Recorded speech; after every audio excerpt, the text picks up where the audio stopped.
what these rocks are really coming from. So If we could she's see more setting some clearly, we stuff, might look probably for on some Ooh, crystals, there's a ship and then minerals in the down rock, there or with you? vesicles, that is gas While- bubbles that while might I'm indicate stable here? they were sourced from a lava flow. I'm gonna work on that.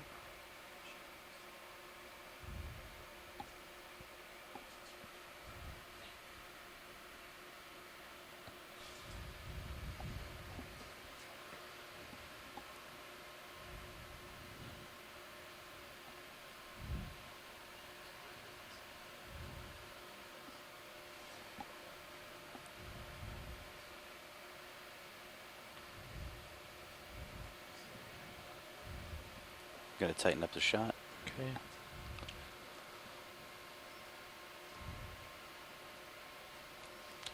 Looks like it's on the move. Pilot, my altitude's only about 13. Since you have tether, I'm going to come up a little. Yeah. Okay. That's good. Looks pretty good. Yep.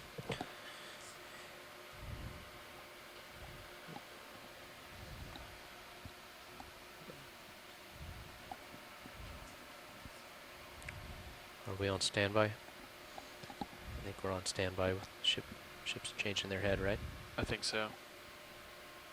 I'd like to hold this shot for a few minutes. If it's okay. You, Let me know when we have to leave.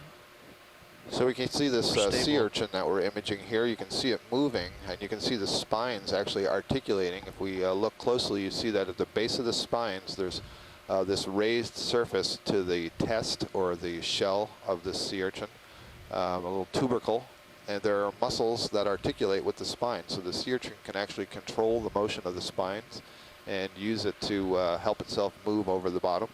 But there are also tube feet extending from this sea urchin. So this is very closely related to the sea star and to the What's the status of our move? Are we on ophiuroid. standby until? And so all of So these bridge is done organisms changing have parameter? tube Yeah, feet. bridge was changing. And they're parameters, somewhat and they're gonna transparent. change You can see heading, them and we will move on moving. slowly. Yeah, roger that. Thank you. Yep, yep. that's full Moving down. slightly I like can't little tilt any tentacles further down. arising from Thank the you, pilot. surface. The little sort of button-like structure that you see in the very center top of the urchin there would be where the anus opens up.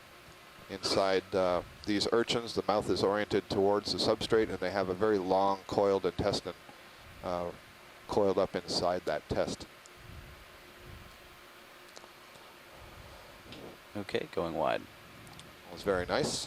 Bob Carney is a deep sea biologist at Louisiana State University who's joining us in our instant messaging room. Suggests that this may be a sideroid urchin. C-I-D-A-R-O-I-D.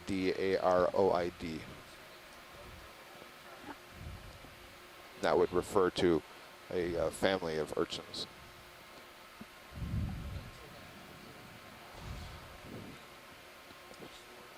All right, so our ship has made its partial move, and we can now allow the Deep Discoverer to travel a little bit farther up this slope. And again, we'll try to make good time on this portion because we will be going up some steeper slopes ahead of us. We hope to reach the top of the local summit here, and hopefully we'll see some hard rock outcrops there. Watch leads, just so you're aware that the ship is not moving at the present moment. They're changing their head so that they're able to move. The current is from the north, so moving sideways against the surface current is going to require them to spin their head a little bit, which we're waiting for them to do. So we are currently just on standby. Copy that, pilot. Thank you. So we had an interesting update there from the pilot, who was telling us that the currents are coming in from the north, but the vessel is currently more or less broadside to that current, and so has to reorient the vessel so that it can move more easily and efficiently through the water. And so we are not changing our position so much as rotating the vessel in preparation for that move. Nav. So as I noted earlier, it's a fairly complicated dance of the different vessels here in order to achieve our objective of moving over the slope in a safe manner.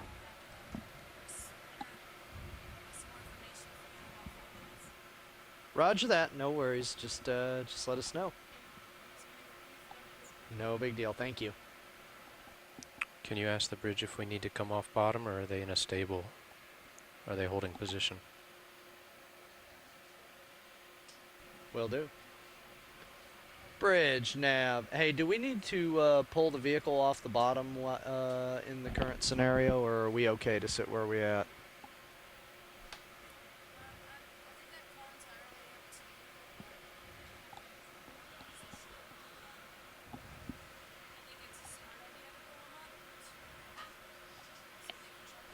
So we're seeing an interesting feature ahead of us, almost like a scour. It's not clear what that dark spot is. We'll see as we Roger get that. closer.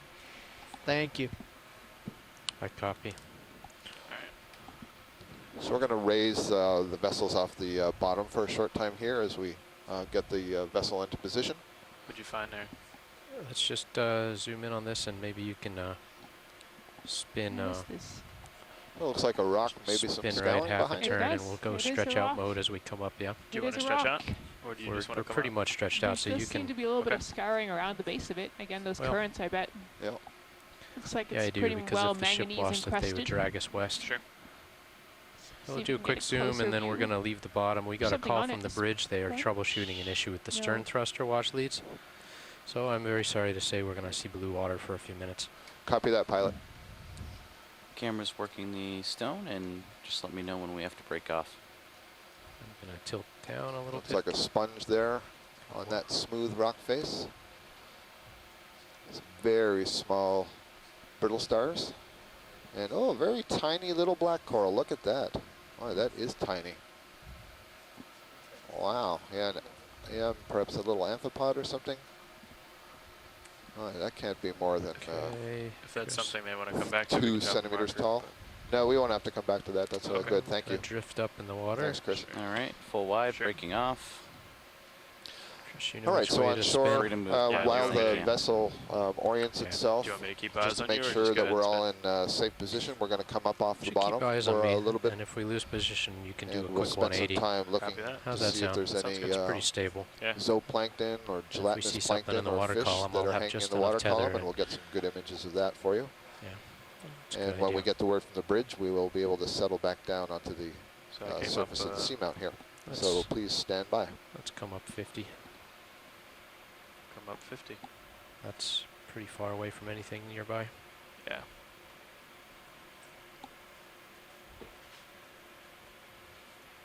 I'm just going to lock it in auto head, stay in the middle of your screen, and keep a 15 to 17 delta, something like that. How's that Yeah, sound? that sounds good. I'll Alright. come up to, you're coming up to 50. I'll come up to whatever the 65s, something like that. Roger that. I'm going to sneak in a little closer to you to get in your lights. If you want to tilt down a little bit, Sure. be in the sweet spot. Nav, while we're doing this, it's a good exercise to see the next closest peak geographically. Carl can help you do that. Roger that.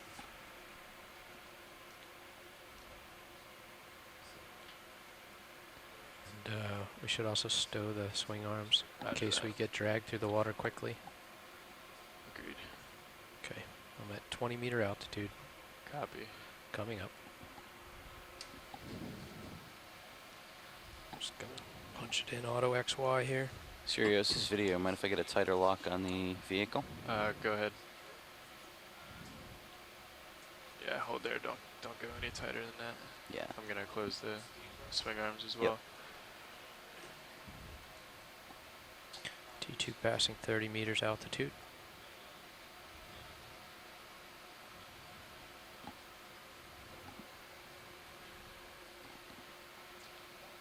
Sirius at 50. Roger that.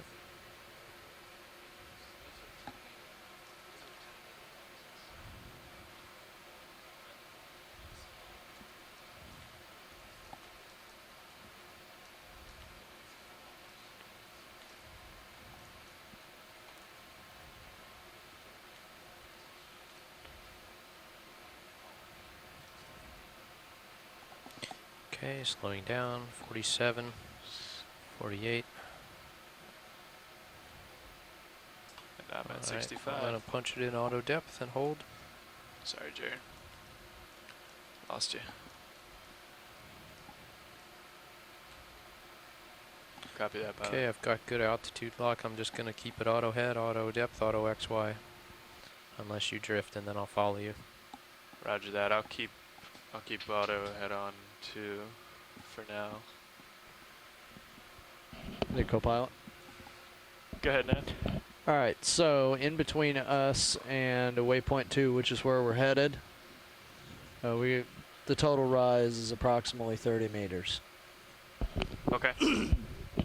The closest peak or seamount, which you were asking me about, is approximately double the distance, same heading. Okay. So What's the, do you have an approximate altitude of that highest peak or depth? Just so we have an idea if we started it. Roger that. Yeah, let me look into that. Perfect, thanks.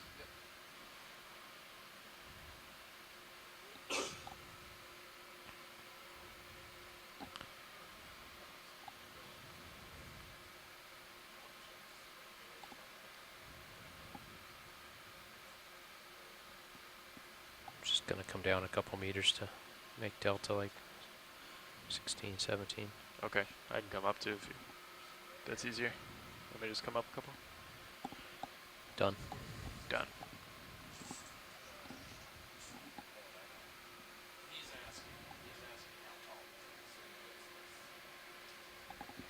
Alright.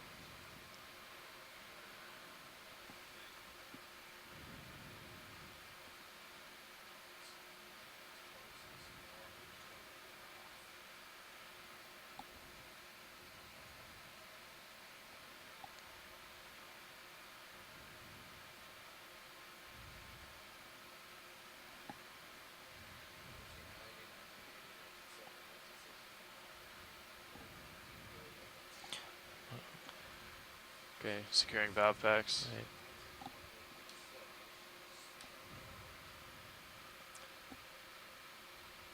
Right. HPU secure. Are you done with Sirius Cam video? Thank you. Serious full wide. Sorry, the movements weren't all at once. I was keeping track of altitude as well. Sorry. No problem.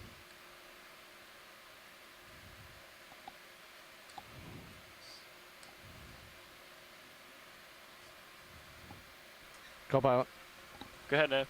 All right, so the top of that peak right there is 170 meters higher than the vehicle is currently. Okay. By the vehicle, I mean D2. Okay. So it's So right at, what did I say, 1920.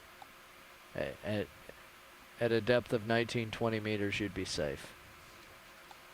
Copy that. I don't see us drifting that direction, but No, I it's think. good to know the next closest peak. Yeah, I think if we lost control, we are going that direction. But if we lost control, I think we'd start heading down this direction Yeah, currents. probably. Yeah. Thanks, Nav. Not a problem.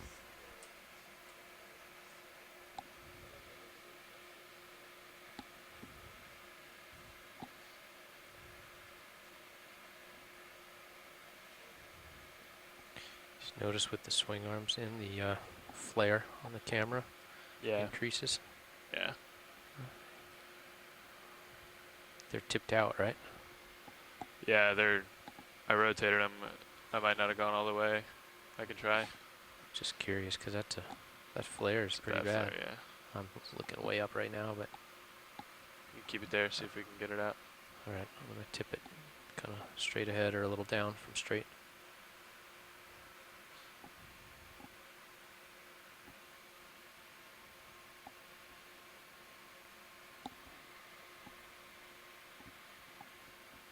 Didn't move, did it? No. Let's try port. Pilot, I want to grab this gelatinous thing if we can. Go ahead.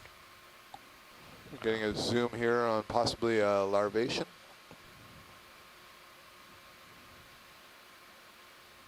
And that is indeed what I'm seeing, a larvation house.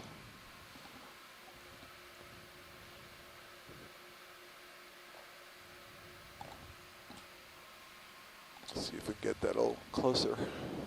Come out a little. I can chase it. It's a nice thing about not going into tow mode. I think I can. There you go. I can chase something like that. Yeah.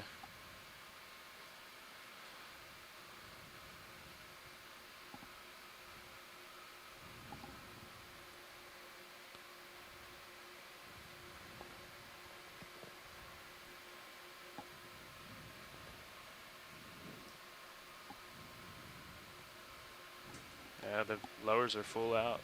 Okay. I can. Tip them out maybe a touch. We're Sure. losing him. Yep. It's hard to hold that. Yeah.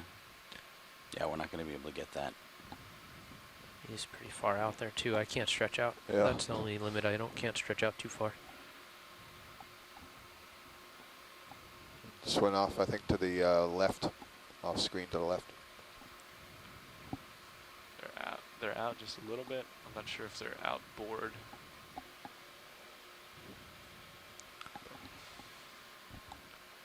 At least the port one is. Starboard's coming.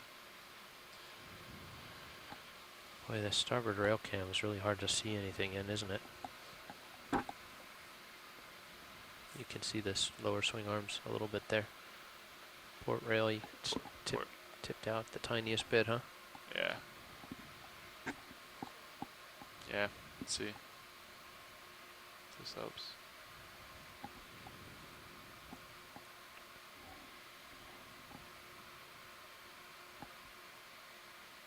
Maybe my uppers are too far in. Maybe are the uppers not all the way out? Oh yeah, I think when Yeah. they didn't get they're not back up again.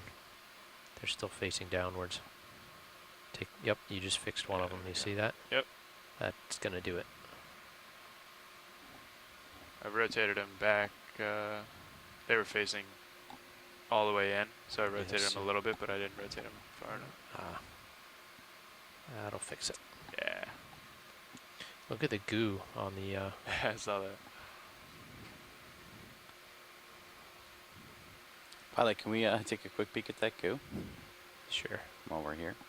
you betcha. Oh, is that? That's full up. That's as far Yeah. as I can go. Understood. We could maybe get more with mini Zeus.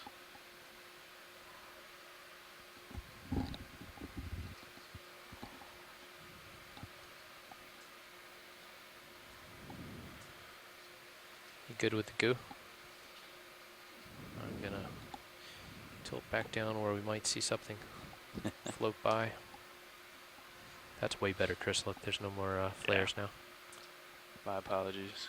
I'm gonna turn your lasers off for now. Okay.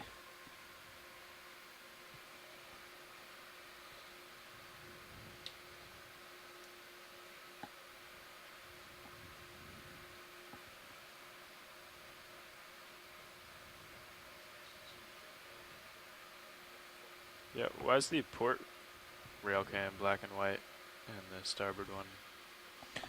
This color? I don't know, but the black and white looks a lot better, doesn't it? Yeah.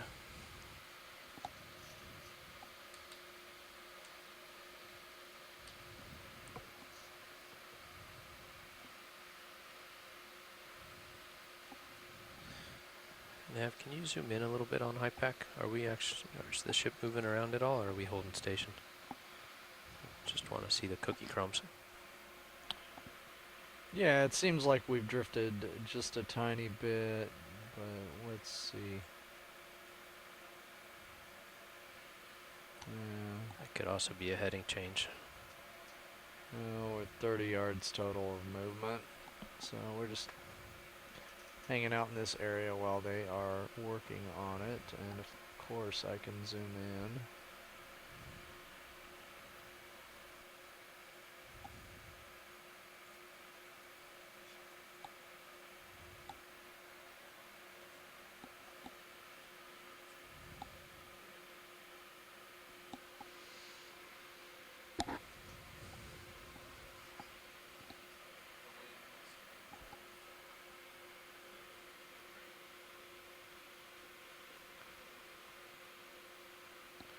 Oh, actually, here. What do you need?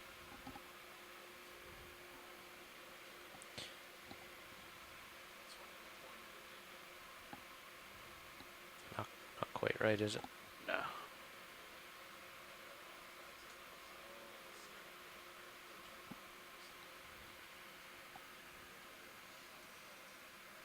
Oh.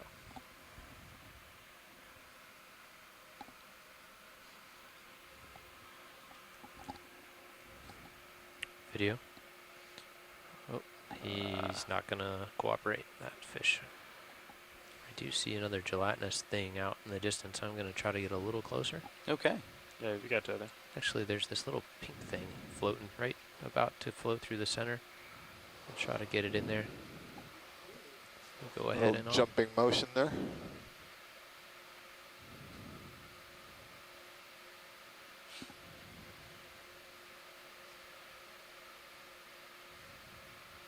Huh, looks like a big pair of giant eyes. Lost it. Now you got my intrigue up. Wow. Full wide. Whatever it was, it Scooted. left the field of view fairly Roland, quickly. are you able to get a clip of that? But you can hold it, yeah.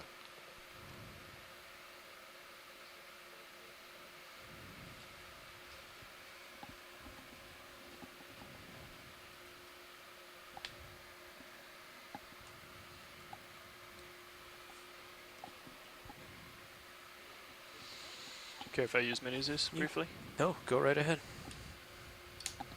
Good opportunity to do what you need to do.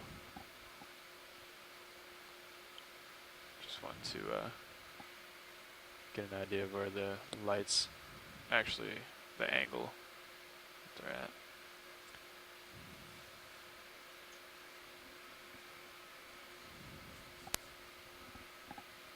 So it looks like one is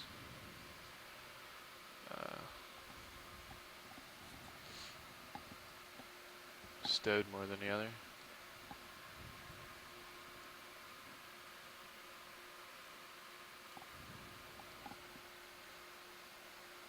There we go.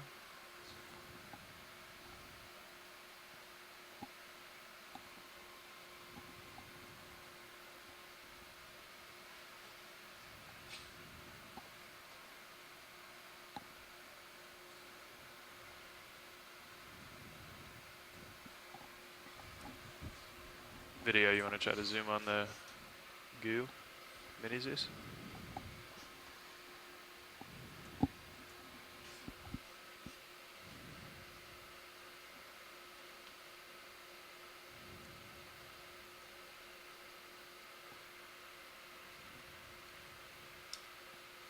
Now that's a nice camera, but it just doesn't compare to the Zeus Plus, does it? Yeah. No, not quite. Oops, sorry. Trying to. Lighting's. Oh, yeah.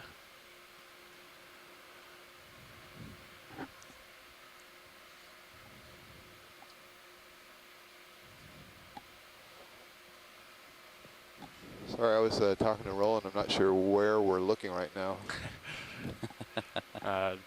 Up at the upper lights Yeah. from our second HD cam. Huh.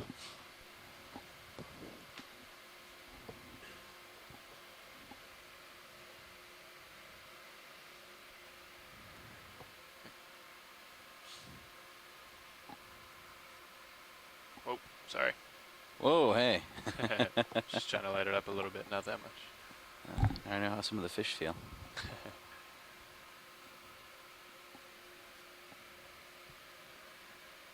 So you're still maintaining about the same altitude? I'm in auto depth. Oh. Unless I want to chase something, and then I'll Well, drive around. okay. The But mini you're still doesn't have maintaining the nearly same the altitude, so that's good. Oh, yeah. dynamic response that the other camera does. What was that video? I was just commenting that the Mini Zeus doesn't have nearly the same dynamic response, dynamic lighting range that the other camera does. Yeah. Seeing if there's anything else. Yep.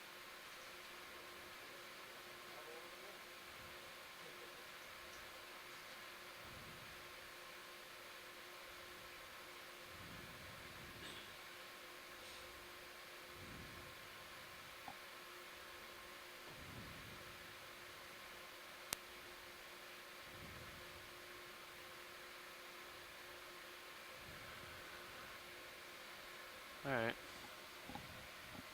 There you go, full wide. Thanks.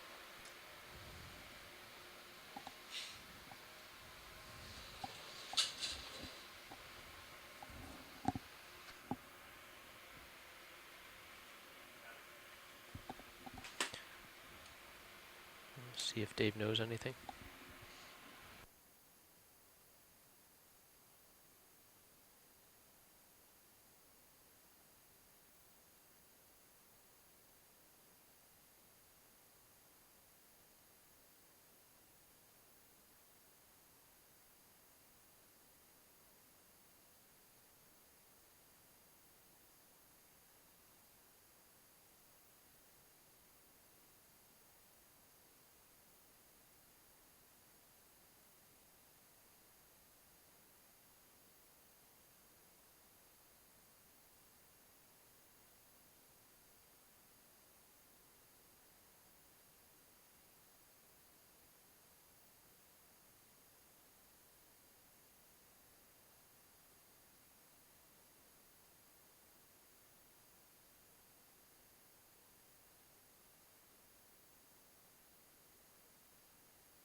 Just messing around with the sonar. See if we can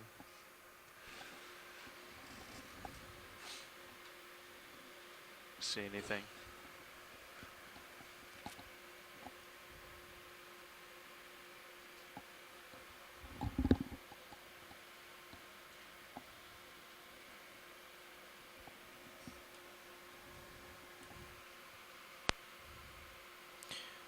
What's this thing video? Oh, what we picked up in Mini Zeus? No, Zeus Plus, HD1.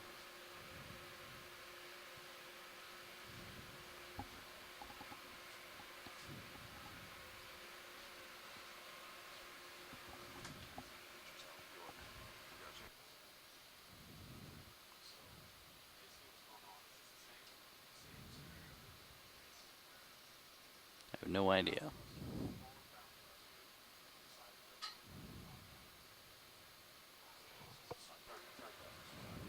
I'll take control of the camera.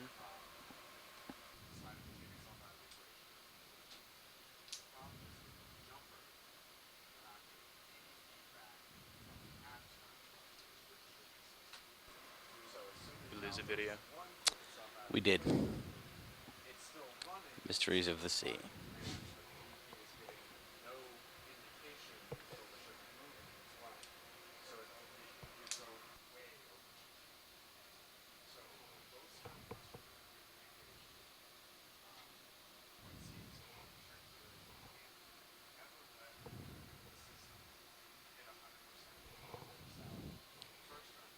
Co-pilot, do both of the vehicles have sonar? And if so, how does that work? Ooh. They do, actually. Get out of pilot's ear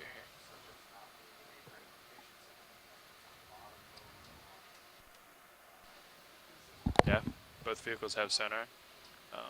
It's a low range sonar. I think the max range is, I can check right now, but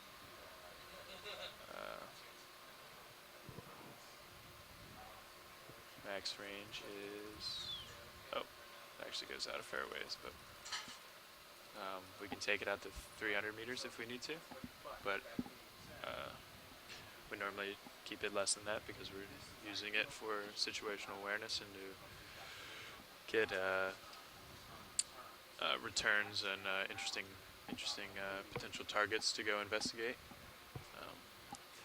If you, I don't know if we have it up on any of the feeds right now on feed 3, but for D2 we have a half a screen sonar because it's in the middle of the vehicle in the front, right in front of the phone pack. So anything to the aft would be useless. But sonar, but for Sirius we have the sonar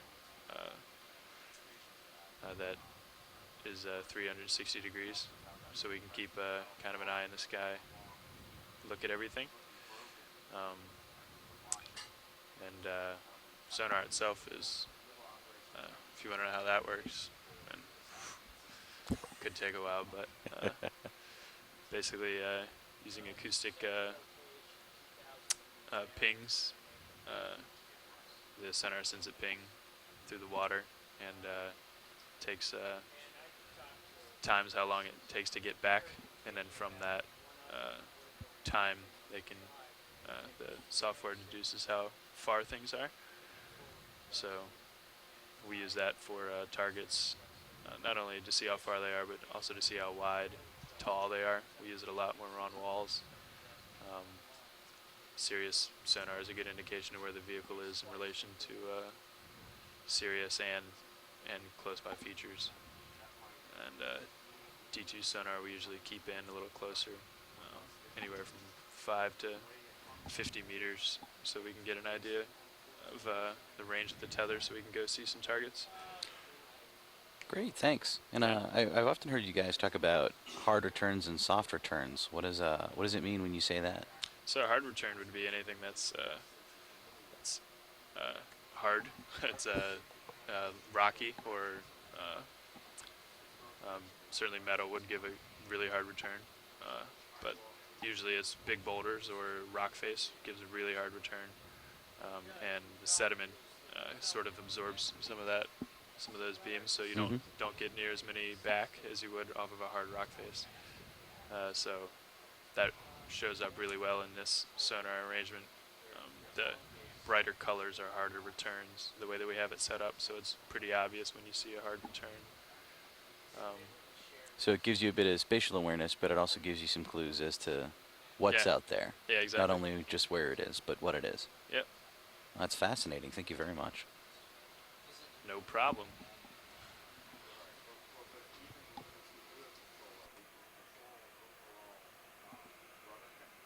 Sirius altitude, 65 meters. D2 altitude, 46 meters. Current depth, 2085 meters.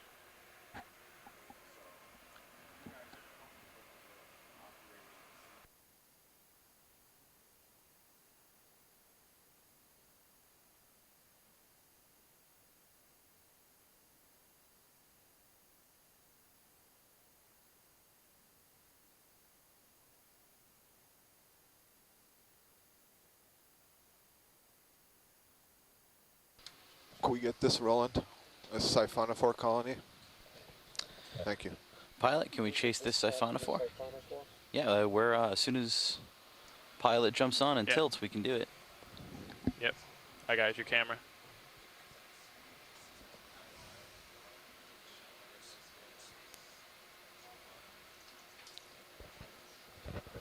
Video, I'm with you. I'm going to try to get So a we stable have shot. a nice siphonophore that's your come camera into back? view here. A siphonophore is a kind of cnidarian, so it's related to the jellyfish and the corals and the sea anemones that you're seeing. This is a colonial organism. It is a colony that is adapted for swimming in the water column, so we call it I'll try to pelagic. bring it back. When we get a good view of it here, you'll see that it's actually a series of polyps that are all connected to one another. And at the top of that colony, there's one of these small polyps that is filled with gas, and so it's buoyant. And then just I'm trying. trailing behind for it that if are you a can get it. series of bell-like polyps that will pump so that they can move kind of like a jellyfish and move the colony along. And then stringing behind that where you see all the red would be the feeding polyps. Tentacle is being extended down there, and I'm not sure if it's caught something. You can see just towards the lower part of it, there's something sticking out of the side. That's a really nice view of a siphonophore, colonial pelagic hydrozoan, actually. Belongs to the hydrozoa. So this is basically the Portuguese man-o-war is another example of a siphonophore, except that it travels up at the surface of the water and dangles down below the surface. This one is adapted for the deep sea. There's a lot of diversity among these colonial siphonophores. We're still just getting to understand. Is that the closest zoom? That is. Thank you. Yeah. I mean, it's We're working gorgeous. it. We're It's working it, gorgeous. I was Scott. just wondering. Yeah, no It's problem. very much out of Thank our you. light pool. All right, that was great. Thanks. Good work, pilot. I'll try to get us a little closer and take one more shot at it. All right. Okie doke. Get a little more light on it, but it's All right, I'm bumping the gain up, anticipating so. the way this thing's going to move is hard. All right, I'm going to try to work it in there. This He's is, going uphill right now. This is Top Gun training for ROV pilots. Go in. Yeah.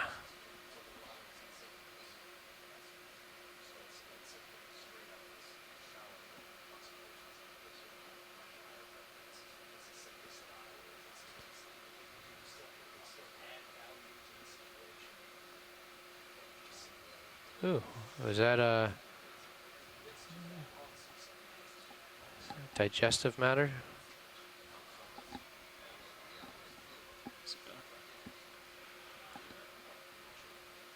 Actually, I think I'm getting close. It's Yeah, coming Thank you, really Roland. close to us. Definitely. Yeah, back up, but if I back up too much, I'll thrust on him. Can we get All right, the take Zeus Plus down? take tight, quick.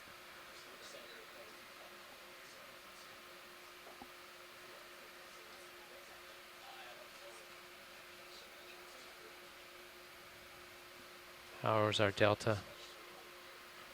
So you're out. I'm out of, yeah, I'm just drifting, so you gotta watch delta if I get close to you, all right? Yep. Yeah, I think I got a little more, too much water moving around now that I've been driving so much. I will try to get him back, but I think we're done. Roger that. I think we're done, guys. All right, Delta's at 5. I'll go down.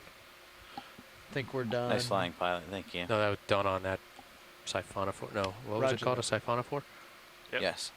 Oh, sorry, clicking the wrong one. Going back down. Let me know when I'm zoomed out far enough.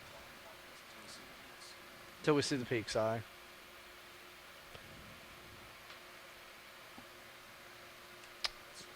Okay, yeah, no problem. That was fun. Yeah. Nice job. Thanks. You can see the wash of when you're backing up. Let me low know if with you all want me that to marine modify the snow. map Yeah. in any direction. You had it in Yeah. a happy spot, and then as soon as it caught it, Yeah, as soon as it Gone. catches it, it takes off.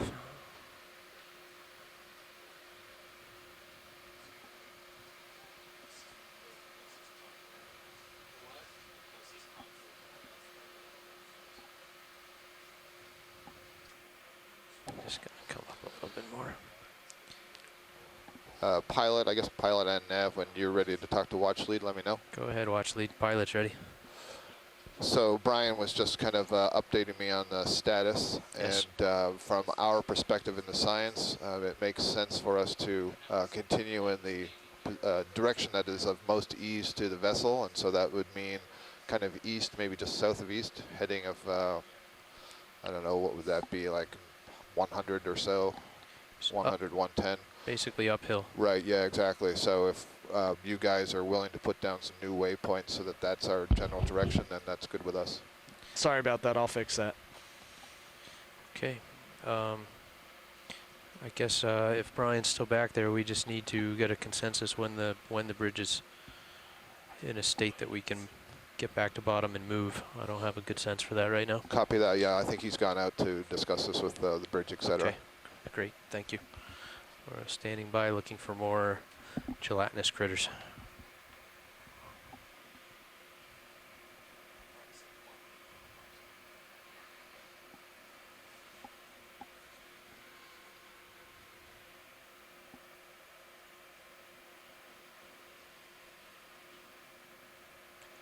Delta looks good. Altitudes look good.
There's a little jelly.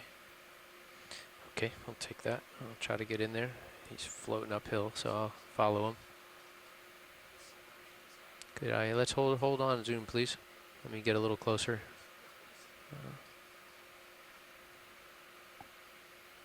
Okay. I'm getting a nice Go view ahead, of a jellyfish here in HD1 feed. This is a little hydromedusan jelly, which means that it is a jellyfish that belongs to the class Hydrozoa.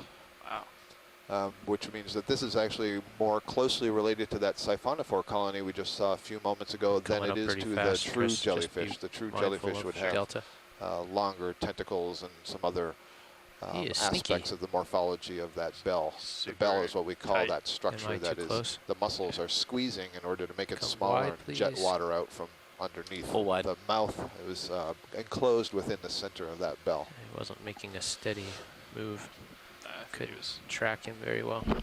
Co-pilot, Go ahead, Nat. are you good with the map? Yeah, I mean, I'm going to modify it. I'm asking you, do you need it in that configuration any longer? I don't know. Okay. Science, do you need the map in that configuration? All right, I'm going to zoom us back in then. Go back down, Chris. Now, I Copy guess that. I should say that after we get clearance in the bridge at all, we're going to change the waypoint and move it, you know, to that peak that's off to the east. No worries, no worries. Delta looks good. Yeah, Maybe even sorry, I overshot. A little much. I'm coming up a little. I will come up a little bit.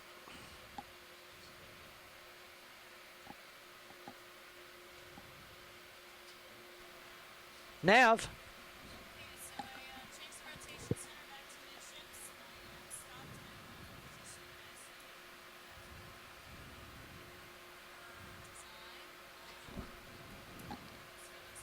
Take.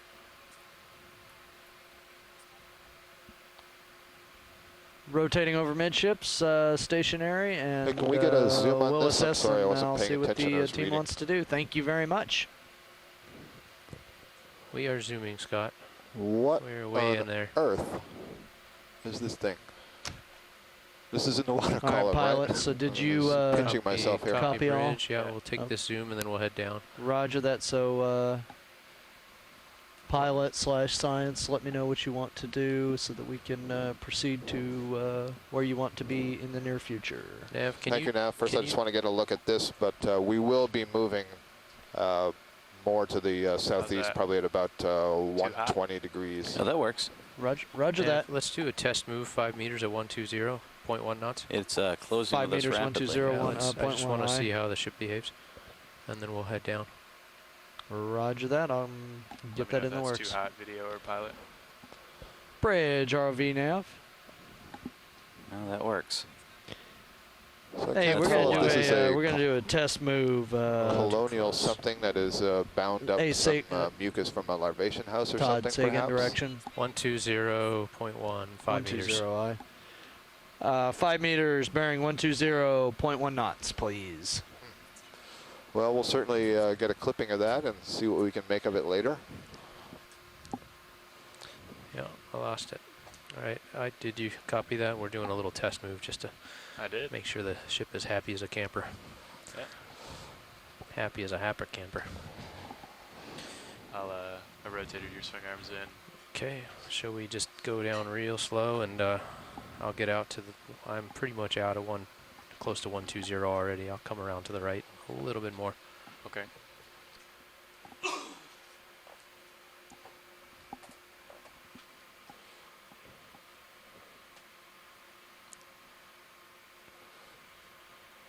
Yeah, that should be about right there. Okay, you want to come down real easy with me? Sure. Ship will be moving 5 meters toward me.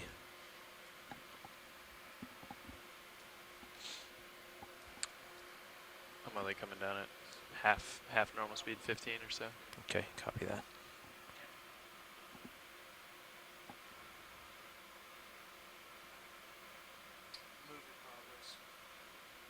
HPU secure. You want to square me up at 120? Sure thing. Thanks.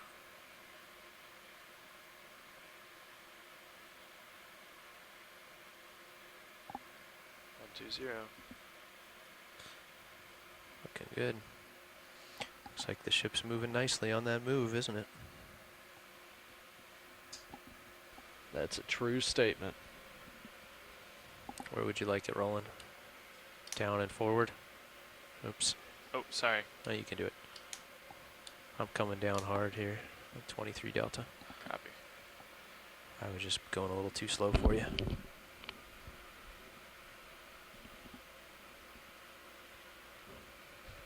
How's that rolling?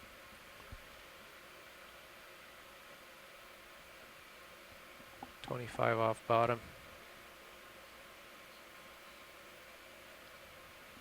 Copy that. My altitude is 46. Yours is 22.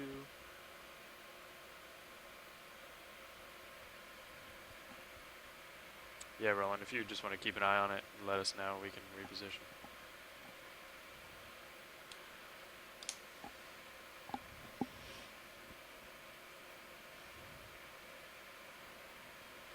Picking up bottom and sonar nicely. 15 meters off bottom.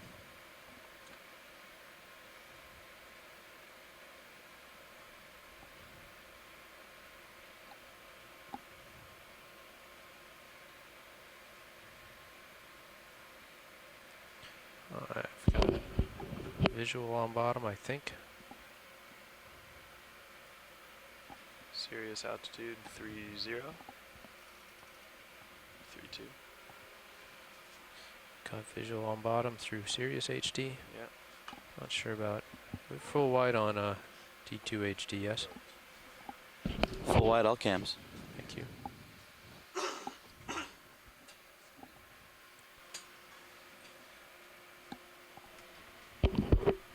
Pilot nav move appears to be complete. Okay. Things are looking good. I'm not getting any negative reports, so All right. I would Okay. say that you're safe for the moment. I think we're acquiring bottom, and then we'll punch in a steady move uphill. Roger that. I think maybe we should start at point 1, and if the ship's happy, we'll pick it up to point 2. How's that sound, guys? Sounds good to me. Okay.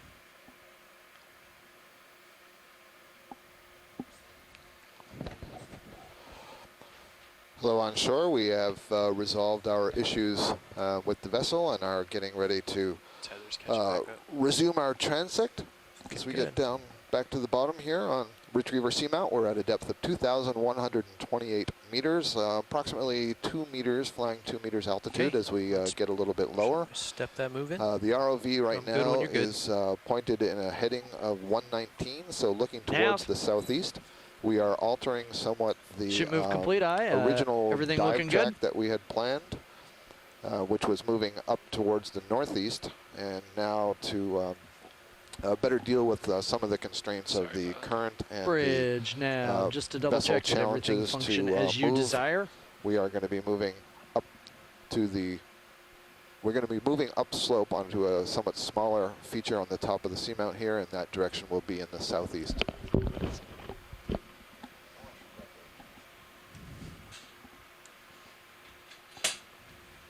Bridge nav. Yeah, did just to double check, did all your systems function as you desire? I don't mind at all. Let me get that done for you. Should we take a zoom on this before they dial the ship moving? Let me know when I'm to the point you want it at. Sorry. Go ahead, video.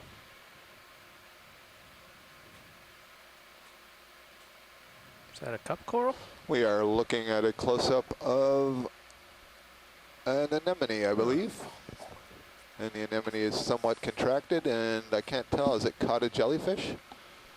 It looks like it has something in its arms there. Yeah, the bailout as far as depth is So the thing concerned that's would be pulsing, to the I believe, northwest. may However, be a small the jelly location that's that been we're caught at, the in the greater tentacles of location this that we're at right now, the anemone. bottom is so benign, the transition Actually, is this so is a cup coral. You were right, Todd. slight I can see the that, septa now. That was This a is I a think cup it's coral really just that wanna appears come to have up. caught a hydromedusa So, I mean, jellyfish. the That is the really incline nice. is So is minimal. interesting to get to see predation. Yeah, thank you much. Something We're going that to we be often moving here see. in just a You second. see the so. white right. stripes along this thing. That's a reflection of the underlying Pilot, skeleton seems like of this everything's cup good to coral go, that you're so seeing standing through by the for transparent instructions. Okay, tissue. yes, steady move to the southeast, 0.1 knots. And the pink Steady pulsing move circle. southeast. It's a small So hydromedusa, I believe.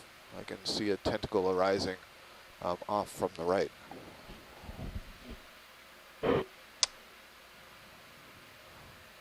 like a 140, is that? What's the strike of the slope? Is 140? The strike. The strike meaning. Yeah. Where's that local high point? Because that's where they wanted to head, right? Roger that. Let Is me. that- let's just get that general range and bearing and head in that direction. Okay. Let me We take a look at this brittle star. figure that Go out ahead for you real quick. If they're happy at 120, then yeah. What's that? Right there. Right there. So here's where we want to end up. Sorry. Video. Copy nav, that's correct. Yeah, if you can Okay. show me what the heading is for that, then Yeah, I'll have a better roger. sense. Roger that. We're gonna figure that out, and that looks like about 108. Little star Okay, wrapped around great. a Yep. So xenoplanet that's the direction we'll head. If it needs to be a little bit south of that to accommodate the ship, that's fine too. Okay. Well, it would probably, for the ship, be easy to come down a line of about Yeah. maybe 159 or so.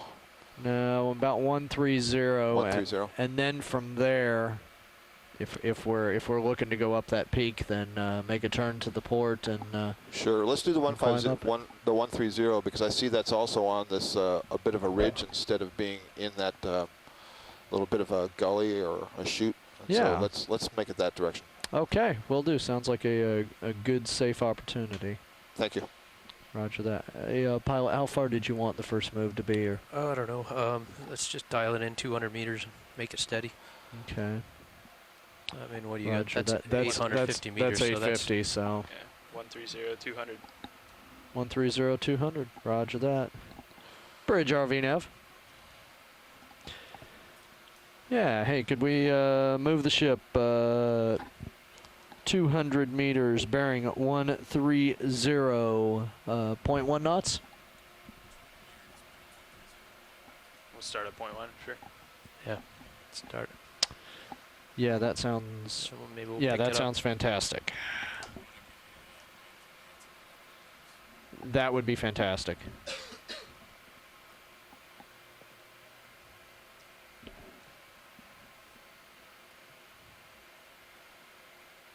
I'll keep an eye on sonar for you.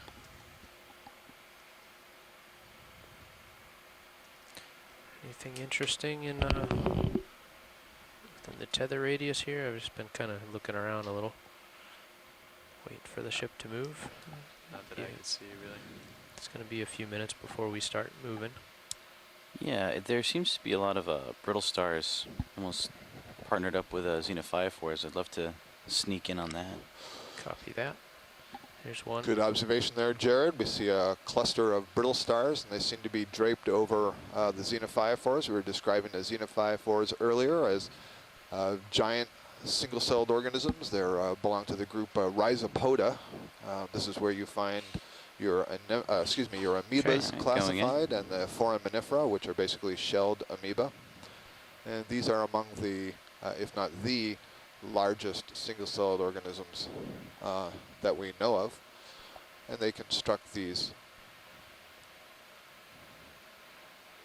mud grain agglutinated structures that are referred to as tests, T-E-S-T-S.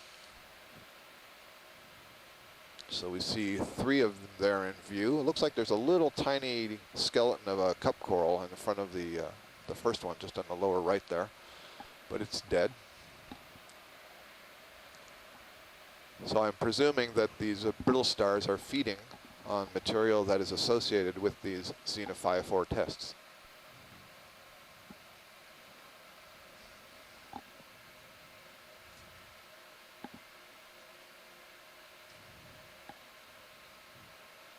All right, go for a macro. This is max zoom.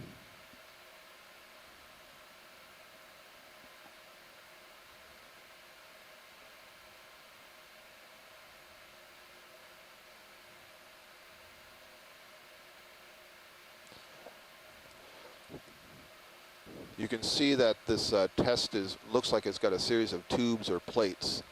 And basically these are just glued together sand grains, mud grains, bits of sponge, or whatever is within distance of the cell to sort of take up. They're glued together kind of tenuously, so this is actually a very fragile structure. When you try to collect it, it can actually fall apart really quite easily. For the biology students out there, the cell itself is a syncytium, which means it's multinucleate.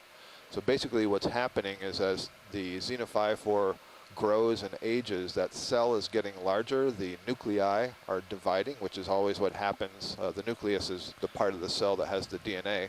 That always divides before the cell divides into 2 cells. But what happens here is the nucleus divides, but the cell doesn't actually divide, it just gets bigger. And that continues to happen, and so you get a very large cell with many nuclei. So that's referred to as multinucleate or a syncytium.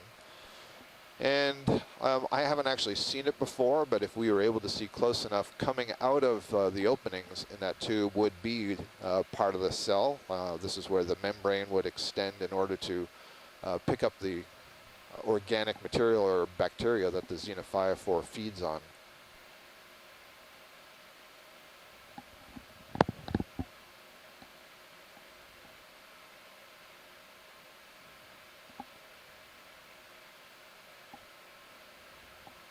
You can see they're pretty common on the floor here. I'm also seeing some of the urchins again. We saw some close-ups of the sea urchins before. They're the white ball-like structures that you see that we're passing over. So it looks like the move is well underway. How's that move speed for you? Just starting to really feel serious, start to move now. Okay. If the ship is happy, we can bump it up to 0.2. Just wanted to make sure that they were in a pretty steady state, happy situation. Okay. I'm fine with 0.2. You Okay. good, Chris? Affirmative. All right. Looks like Bridge ROV nav. How's the system doing with the move here? Oh, I was asking how the DP in system on was Zoom, doing with please. the move. Is it straining or is it just happy or?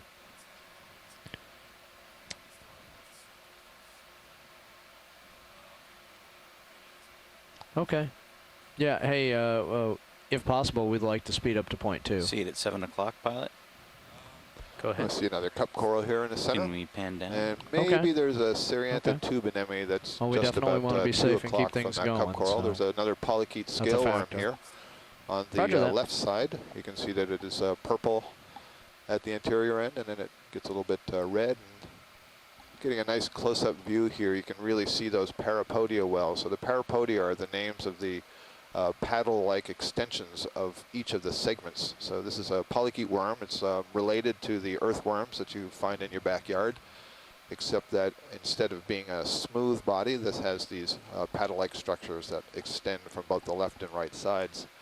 And then extending out of those parapodia are a bunch of bristles, and they're giving it that sort of golden color that you can see on those paddles. I'm picking up There are two Okay. tentacle antenna-like structure that are I'm gonna extending let that from the go interior into yeah, that worm. Tilt up to the That can coral move itself or pretty anemone. rapidly over the bottom in search of food. There's a cup coral. We saw a cup coral just earlier feeding on jellyfish. And then just off screen, upper right, there looked like a Serianthid tube anemone, and that would be our first for the seamount, so that'll be worth a look after this. Okay. And Pan you can down just just a see the bit, thank you. tentacles protruding there above the oral disc. The mouth is tucked down there in the center, and those bright white lines that you see through the tissue, those are called septa. Those are part of the calcium carbonate skeleton. So the polyp is sort of sitting in there. And there's a Serianthid, just came into view. It's at the lower right now. So a Serianthid is another kind of cnidarian. It is related to sea anemones, but it is not a true anemone. It's classified in its own order, which is a level of classification that you would say the order that has the sea anemones, the order that has the stony corals, and so on. All right, yeah, everybody's nodding okay. Yeah, nobody wants to kill the system, so thank you very much. There we go. So Serianthid anemones actually have two sets of tentacles, one around the outside of the margin, you see are relatively long, and then they have a much shorter group of tentacles that are rung just around the mouth itself, and they're a little bit closed up in this particular case. Play with the swing You can arms see now. it appears to be arising what you from a need to short do. column coming out of the bottom. This is actually a tube that the anemone itself has constructed using mucus and these specialized structures that it In fires fact, at from the its moment, cells if you take one of those uppers that and point it can down, we'll bind fill the up light in the on the mud sky. and sand grains. And that tube will extend down into the substrate, so it may go more than Yeah. a meter deep. And just to its right, I see it's I don't know. really transparent, but floating up and down in the water There. column, there's a long thread that's How's coming that off video? A screen little more right, light? and I think there might be an amphipod on the end of it, so I don't know what that's going to. But a really nice view of the Serianthid anemone. There you go. Is that tube tight anemone. zoom? Is that macro? That's full zoom. Pretty small, or am I far away? I think it's pretty small, isn't it? Combination of the two. Yeah, it's not particularly large. We can throw lasers on if you'd like. Science would like lasers, thank you. Okay, there's laser shot. I'll frame it up.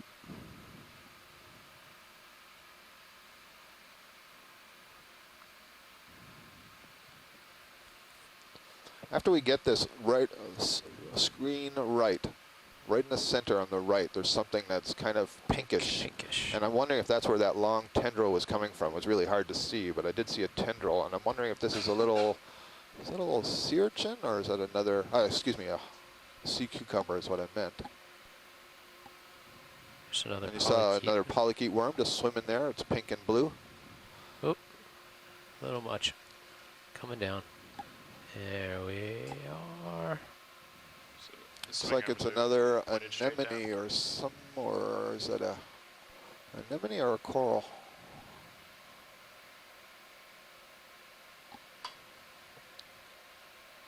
Huh. Or a Seamount burrowing Sirius. holothurian, you know, I'm just not Video. sure from this distance. Sirius is full wide. Yeah, can you Does zoom in anyone a on little shore tighter? recognize that? Just, yeah, just hold there. Thank you. Oh. Just want to look at the swing arms. Thanks.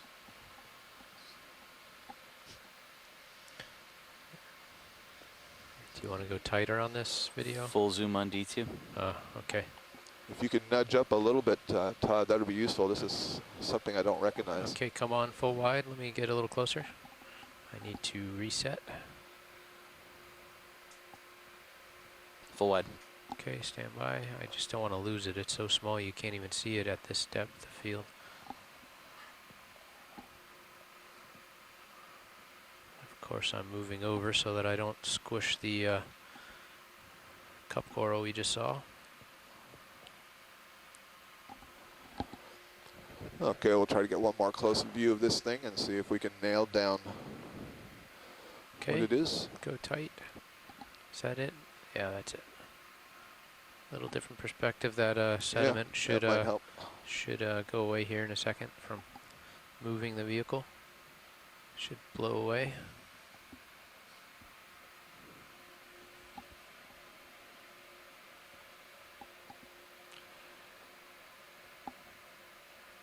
Become full wide now on Sirius video, thank you. And that's max zoom on D2. Thank you. I'll try to keep it centered and stable. Yeah, it looks to me like I see these lineations on the side of the column that look like mesenteries, which would be the infoldings of the gut of a sea anemone, and it looks like there is a pharynx coming down the center, which would be another characteristic of an anthozoan polyp. So this is either an ecdyniarian, so a sea anemone, or possibly a corallomorpharian, but I'm not so sure that it looks right for that. So perhaps this is a burrowing sea anemone. Thank you. Okay, and looking at 70 degrees at you, pilot. looks like Sirius is caught up with D2. We're going to push out and keep moving. And upper swing arms are looking down as long as you're going to keep doing the close-ups. Do you want to, or no? Sure. I you mean, want. it'd be nice if they were out for Sure. for the wide view from Sirius, right? Yeah.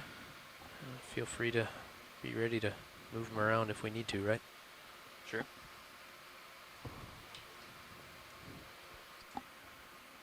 This looks like a squat lobster. Yes, indeed.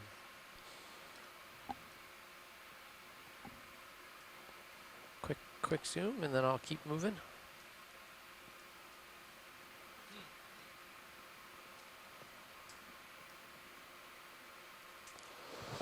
So we have a close-up now of a squat lobster, a Galatheid. Oh, you just saw a nice example of the charadoid response, what's called the charadoid response. So squat lobster is related to your standard lobsters and crabs, but it's a little bit different from a lobster in that the abdomen is somewhat reduced and curled underneath the thorax. It is muscular, and so it can rapidly contract the muscles there and flap it against its ventral side, and so create a jet of water, allowing it to very quickly escape a predator by moving backwards. You notice that you can see, let's see, 1, 2, 3, 4 pairs of legs on either side. This is a decapod. Decapods have typically 5 pairs of walking legs. In this case, the 5th pair of legs is greatly reduced. In fact, you can see the stumps of them just sticking out there kind of above and to the side of the body. So a really nice example of Galatheid squat lobster. Do we want to frame it up? Maybe get lasers on See it? its antenna flicking back and forth, maybe sampling the water column. Lasers are on. Yeah, there you go. Okay, yeah, because I do need to Several move. xenophyophores in the area around it.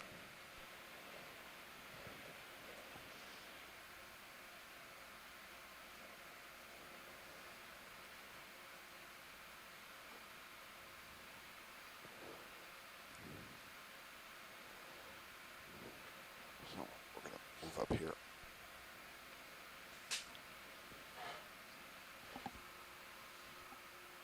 I think that's a happy lighting arrangement. Correct me if I'm wrong, video. That looks great, co-pilot. Thanks.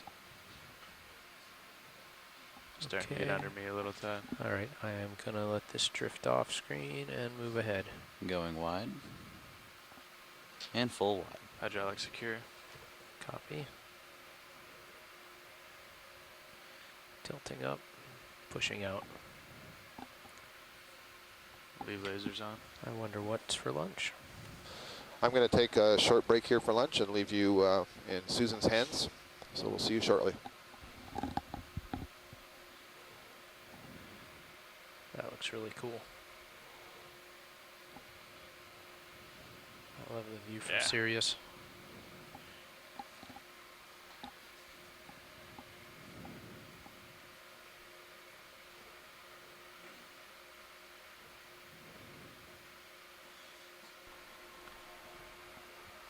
Let's do a minor adjustment.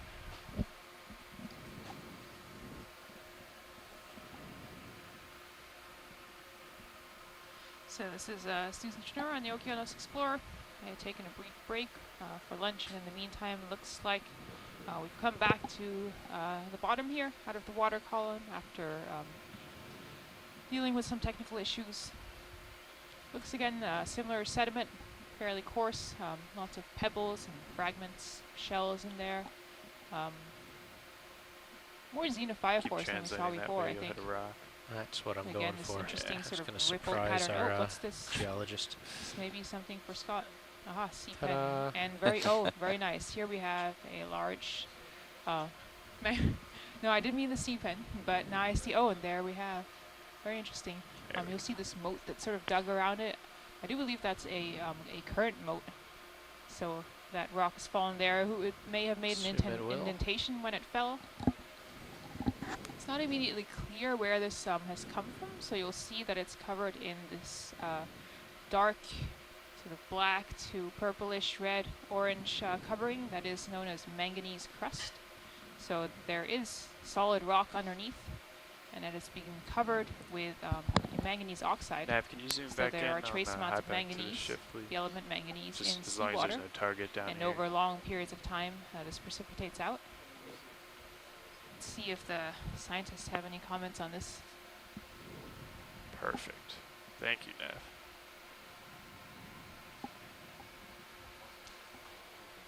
Ship looks good. Yeah. So this is the red crab.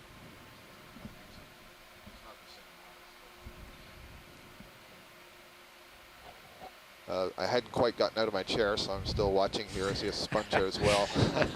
I may never get out of my chair. I don't believe this is the same red crab that we see in the canyons, but hopefully someone on shore Ooh, there's can two. It's a tell pair. us. Oh, that's great. It's a mating pair right there. Very nice.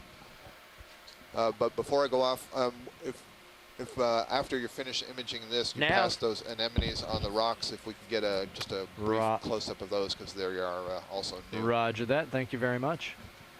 Very nice of that crab. Male and female, presumably together. Got a little bit of time, Todd, but I'm looking at you at 85, almost straight down. Okay. All right. Science, so you know we got to move pretty soon here. I'll try to hold this shot for another moment.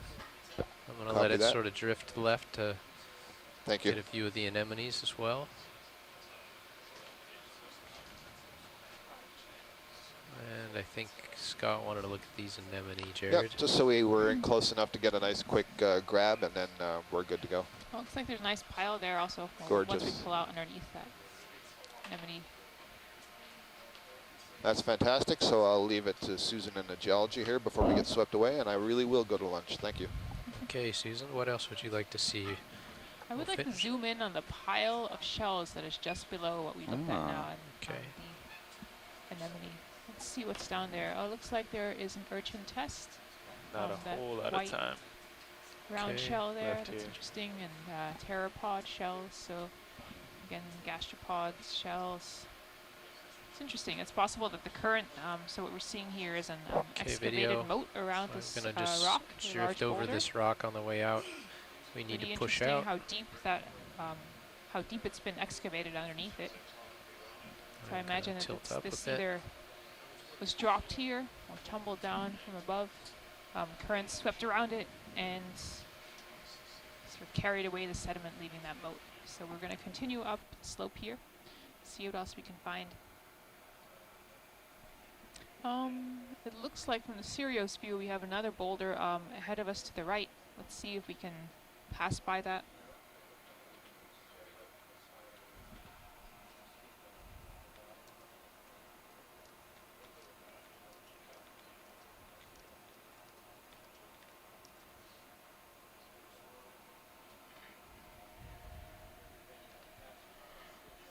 Looks like it will be just to the right of us on the Sirius view. Stand by for video change, 30 seconds.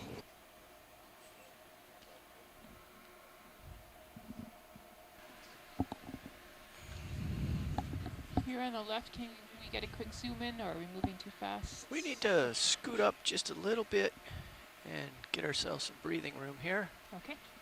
What was the object of interest if I see it again? Well, I'm just seeing on the Sirius camera, off to the right of D2, there are rock? various rocks I will coming up. rock on over there. I think we passed one. This is another one. Video zoom, please. Okay, there Hey, we get Carl, another Hold rock. that. Looks like we have Is there a way to some clear the track Precision lines? brittle stars. Yeah, if you go vehicles and you just change the length by 1, it clears it, and you apply, I think. Opioid. Ah, okay.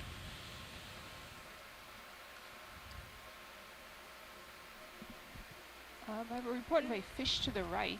Fish to the Is anyone right. seeing the fish? I see it in the Sirius view. It's Ah, come there out he is. slow Okay. video. There's also an encrusting sponge Can on you that hold that? rock, and there is the fish. So our heading is 130 at the moment, Carl. If you A little don't more already zoom, know. please. 0.1 knot. Slow. Thank you, Nev. It's a 200 More meter zoom move. now. Let's hold that. And our shore-based scientists are pointing out, Emily Duan points out, this is a fish. It is Halosauropsis. I believe that is the same one that we saw earlier today. Not the same Individual. not the same individual, but the same family, I believe. Okay, come out wide, please, video. There was a burrow just under my foot here. Hold that. Full wide. Okay, stand by. The white mound is the next object of interest here. Yes, that is Okay. right. Let's come in a little bit. And there is, yeah, I think we saw something more similar zoom. to this just at the beginning of the dive. We were seeing this sort of interesting white mound. Let's hold that. It almost looked like it's just standing out because there are no dark pebbles on it. And it does look like a burrow. Yeah, I'm gonna come around here. Looks like there might be some excavation there. Yeah, right.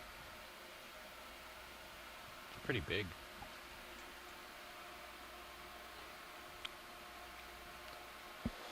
Who lives here? There's tiny, tiny fish. Or what is that? It's not a fish. It looks gelatinous. It's a Or- fish-shaped. Now I'm curious about we this. zoom in? Oh, there's, Yes, we there's can. that. Let's take a look at Let's that. hold. See if we can get an ID from our shore-based scientists on this. Really bouncing around here. Now, the following is a test of the ship's whistle and general alarm. Actually, I'm All going to hands take your disregard. tilt. There he is. There it is. Test complete. Please see no further alarms. Little more zoom. Very slowly.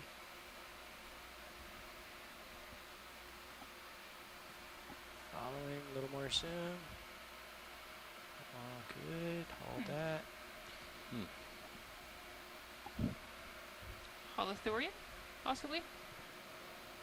Any ideas, science? I have an ID here of possibly a Holothurian. And there's some more certainty, yes, a Holothurian. Okay. All right, I must go. Wide, please. That was very nice. Got it. Thank you. He's moving along pretty quick. It's full wide. Thank you. Lots of opioids on the pebbles below us, small ones. That sea pen Yep. out of us, and then the fish. The Halosauropsis fish. Lots of gravel.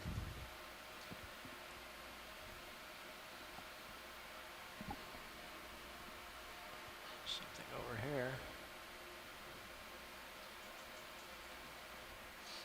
Sea star? Sea star. Sea star. Yeah. 2 sea stars. Right. Bunch of sea stars. Okay, I'll get a little farther ahead and then I can linger.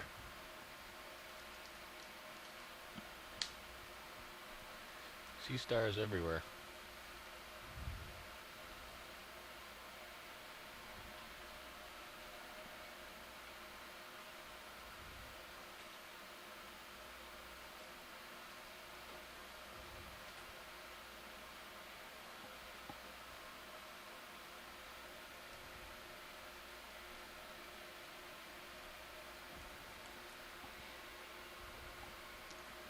Looks like some more burrow holes coming up ahead of us. Yes. Something in the water column. What's that white thing? Stand Permission by. to zoom when you are. Come in slow.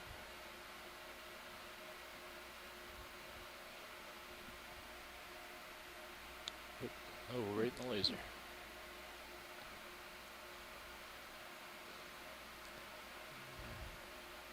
These are very erratic. We're at full wide. Okay. Come right over the mounds here. Looks like a couple of bigger rocks, 12 meters to port, Okay. off the port bow. Let's see, one is in sight.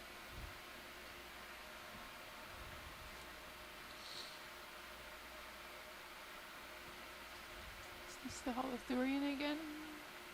In the water column? Although that's not what we saw earlier, I think. I think that's a that a shrimp? shrimp. It's behaving We like a saw shrimp. before. Here another boulder, although this time without such a deep excavation moat. I'm not sure why it is that that much larger boulder below us had such a deep moat back where we saw those crabs mating. That was interesting. Perhaps this one's just a little more hydrodynamic. You can see a little scour around the uphill side here. Yes. Thinner sediments are carried away, but there's some gravels. So something that we were discussing earlier while we were waiting in the water column about some of these boulders that we're seeing here. So the scientists on shore were discussing where these could come from. There's really not a lot of them, and I guess we'll find out if there's an outcrop above us that they could be coming down from, but they almost look like they have been dropped here. So there is sort of a process, or rather these can be termed ice rafted debris.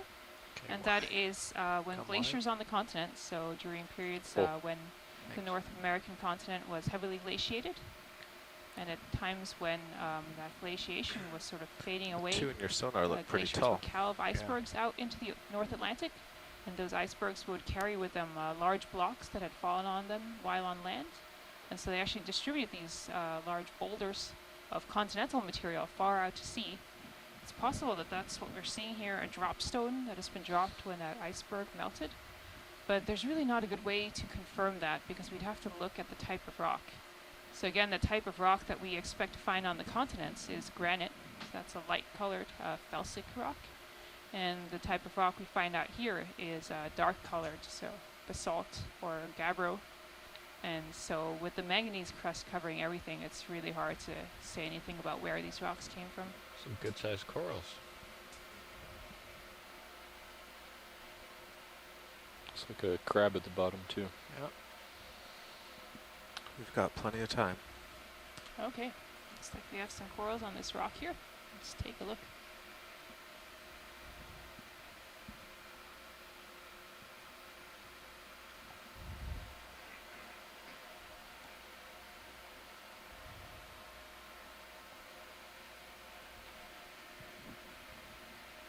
Looks like there could be another crab down at the base there. Okay, video. Let's zoom in just a little bit and fill up the frame here. That's good. Let's look around here. And I believe we have an ID on the corals too, Antipitherians, if I have that correct.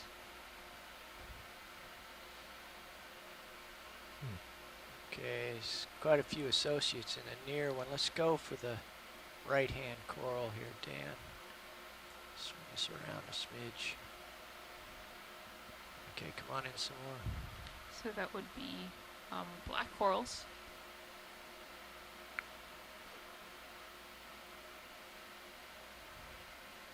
Some old black corals. These look like crinoids. Yep, tons of crinoids there. Interesting. And Barnacles. barnacles. Lots Barnacles, of barnacles. yes. Some squat lobsters too. Oh, there we go. Yep. Up left, squat lobster, I think. Yeah. And the sea stars in the back, the pink guys, right? Those ophiroids. Ophiroids. Aren't they We've called got ophiroid Some sea ophiroid stars? brittle stars Oh, there brittle too. stars. Brittle That's what I was stars. looking for. I can zoom a little more when you're ready. Yeah, this Okay, is a come really on nice in. shot here. And let's lose the lasers when And we that's pull out. full. Okay. Lasers are off.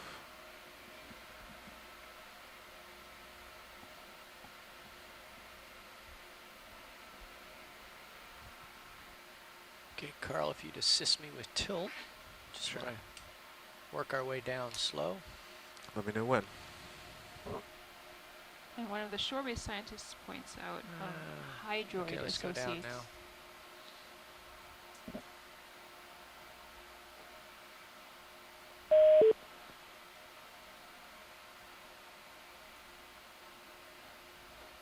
Going down some more. Let's probably try to pick up the hold faster. Okay. Yeah, There we it is. go. Focus, hold fast. That's good.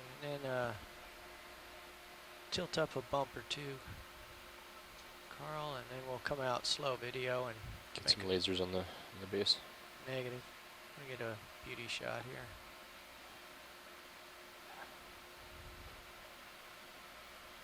And keep coming out. The levels adjusted. Okay. How's the lighting video? We have Looks all the good. swing arms out. Yeah, I think it's fine. I'll just point out something interesting about crinoids. This is a fossil that most geology students learn how to identify because crinoids actually were much more abundant in the past than they were now. Zoom is I a think little now there's thought to be only a few ratchety, hundred yeah. species Jittery, of yeah. them, but they Tilt were up a little. quite abundant smidge, yeah. seafloor organisms in the past. So again, we do see these in the fossil record quite frequently. Can you So it's sort of pan neat to to the me left and then I'll looking at something pan it alive left. now and comparing it to what it might have looked like in the fossil record.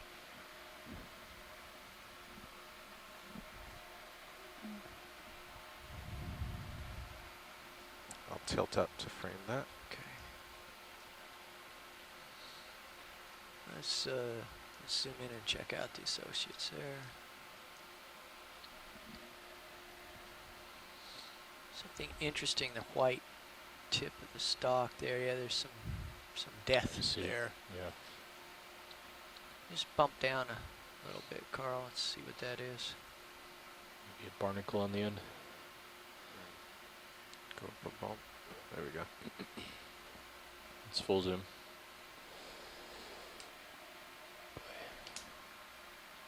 Just bringing my camera down there. Yeah,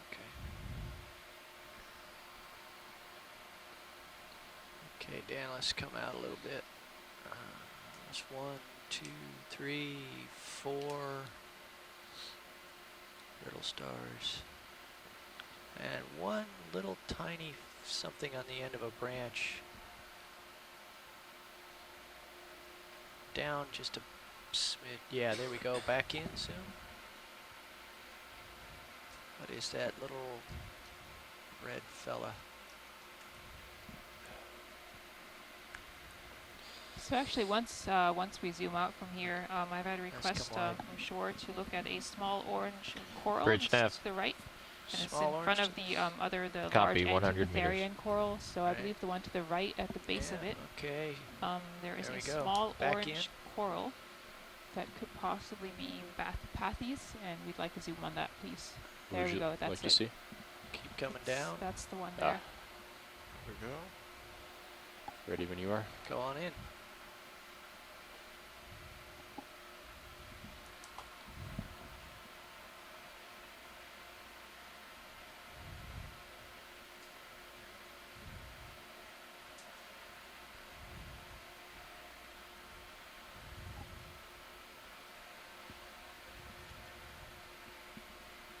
And I think Nice. the tentative idea on this Full was zoom. Bathypathes, Okay. which is a genus Get the lasers of back on. black Pull coral, I out. We'll believe. get a Sure. Or- size on this. Lasers on. Ah, okay. It looks like the idea is There you actually go. that this is another Antipatharian. Let's come So full wide. Brittle that's star. What good else for is here science. before we Thanks. have to go? Looks like There's another a- similar rock ahead. So Yeah, there's might be a bubble gum on the back Yeah. or a Is that a Paragorgia? possibly. can I adjust your pilot cam? It's You looking at may. the swing arm now.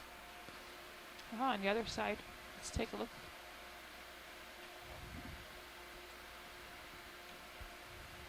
You can see how these hard surfaces here really attract life. Okay, it's looking straight down now. XY. Okay, let's get a zoom and tilt me down a smidge, Carl, and we'll have that Okay. one on the back side I'm there. gonna center up the Yeah. core Yeah. in the back.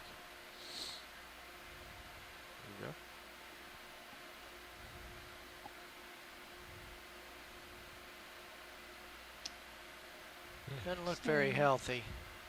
No, He's not Looks like happy at another- all. can't tell. No, that's not a crinoid. Not very bubblegummy. Let's see what our shore-based science team thinks of this. Zoom in a little more if you're ready. Yeah, go ahead. I've seen it before, I just can't remember the name.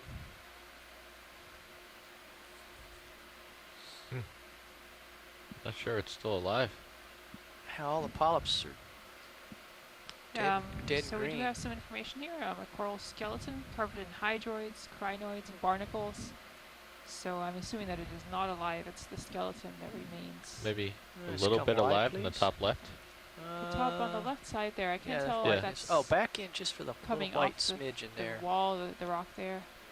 Looks kind of Just a It's little. full zoom. Okay. Yeah, let's zoom in on that live, Yeah, possibly live part there. Yes. That's a little snippet of hope there.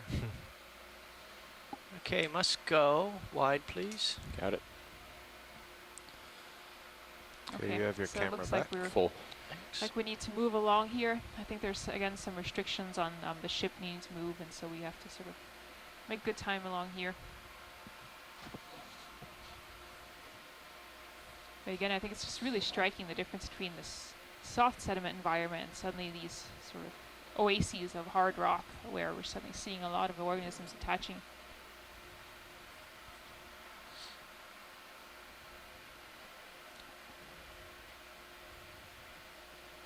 Some asteroid sea stars here.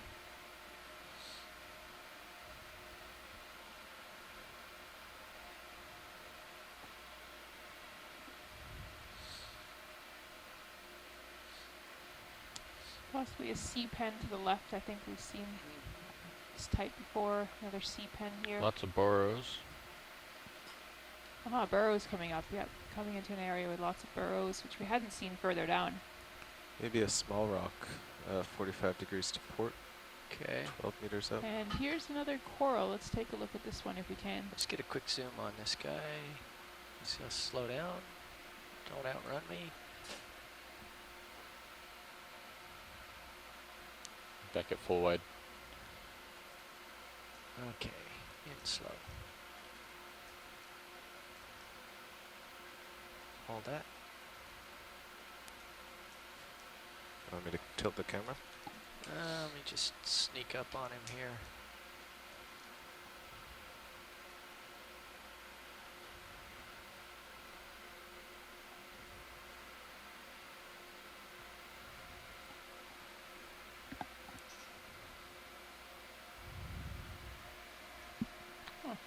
Interesting. Okay, a little more zoom. Tilt is needed, Carl. Now at first I thought that was my pressure wave on arrival, but now I think that's the prevailing current we're seeing here. Okay, this is another sea pen. It's cute. It does look like, yeah, moving in the current. Interesting. All right.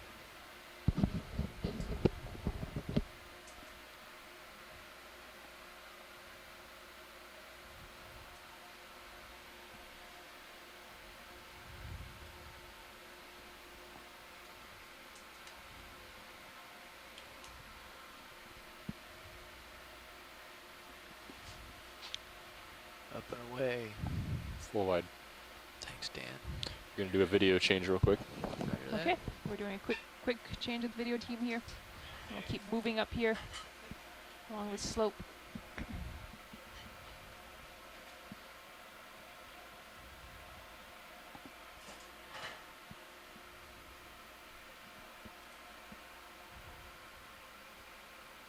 Video's back online, thank you. Hey, Jared.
interesting feature here.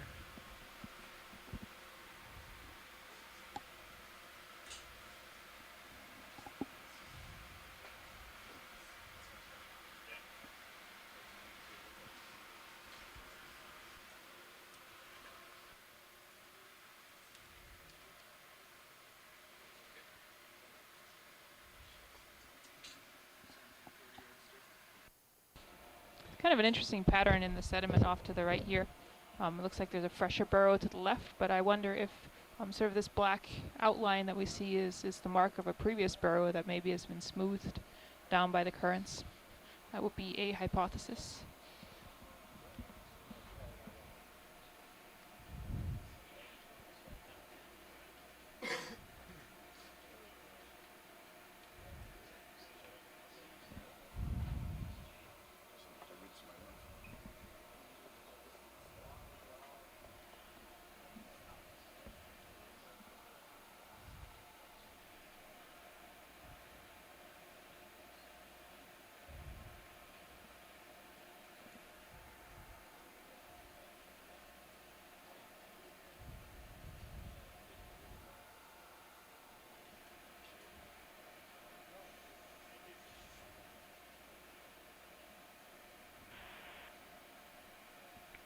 I guess in the Sirius camera, if you look at the pattern of those sort of black pebble-lined almost ridges, looks like they're periodic. It's probably a current feature.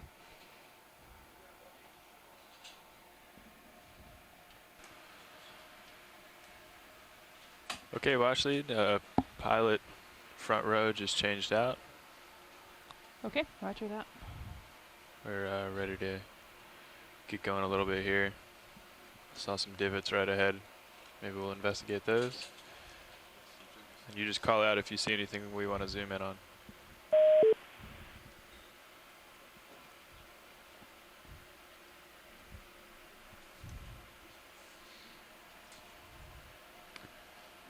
Got something Looks like yellow. we're getting a bunch of xenophyophores coming up here. Almost looks like they've been kind of coming in, not swarms, but in patches. What's the yellow thing that's in that burrow? Is that something we've seen while I was at lunch? Yep, headed for that now. Nope, we have Video not looked at standing this by. yet. Stand by. A second longer. Go ahead, video. Hey, pilot, just to give you a an update now that we're back in Kind the of looks seat. like Sargassum. 10 minutes ago, I would say Bridge that called that up is and what said that they is. were Interesting. that we still had 100 yards, or excuse me, 100 Stuff has meters lobes remaining on on it. the move. So we were Yeah. halfway completed with that move that we started prior Copy to that. launch. I wonder what would cause that to sink down here, Thanks. No. No problem. drag down. Do we want to look Nope. any further? Thank you. Watch lead. Thanks, Chris. Full wide, Chris. Thank you, video. Looks like a chunk of seaweed that floats around in the surface waters here. That must have sunk and landed on the top of the seamount. Well, there are lots of xenophyophores around here, aren't there?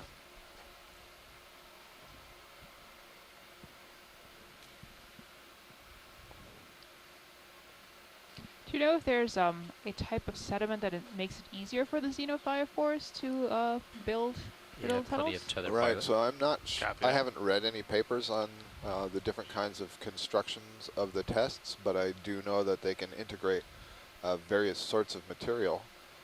I don't know if some sorts of material are easier than others. It's like another Halosaur? halosaur, yeah.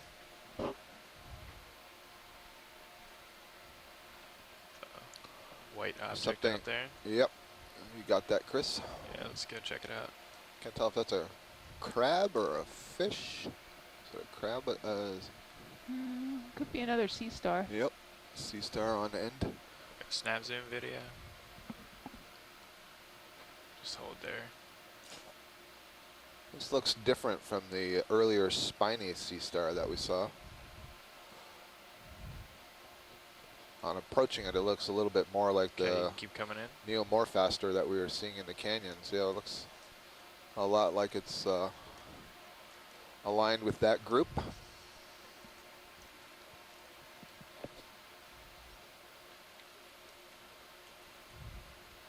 So if it's not that genus, then at least maybe it's in the same family. Thank you. Sure. Looks like a darker patch here. Almost looks like we are getting up into sort of a darker area. It's hard to tell. The lighting changes.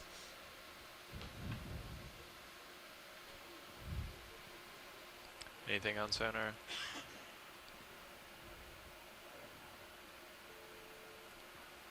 So we were traveling up this, it's a, I don't know if ridge is the right word, but the slope is bowed outwards here, and we're sort of on the outer edge as we move upslope. The direction is towards the southeast, and that's the direction we're following up this change in elevation on this part of the seamount. There's another one of these sea stars that we just imaged. There's still lots of brittle stars on the substrate and many xenophophores. If you weren't with us earlier, we did a little test with the sea poke, the instrument that's in the claw of the ROV, used to test the sediment depth, and it was more than 50 centimeters in depth. So it's a pretty good layer of sediments on the top of the seamount. Let's get a look out that way.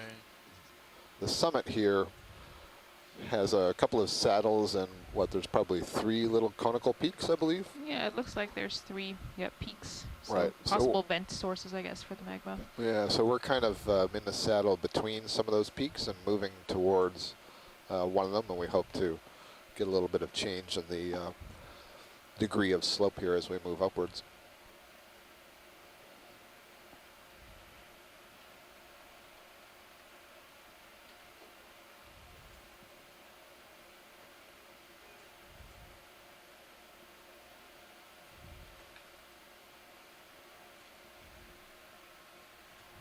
So the original depth that we were targeting for the end of our dive was going to be 1,920 meters.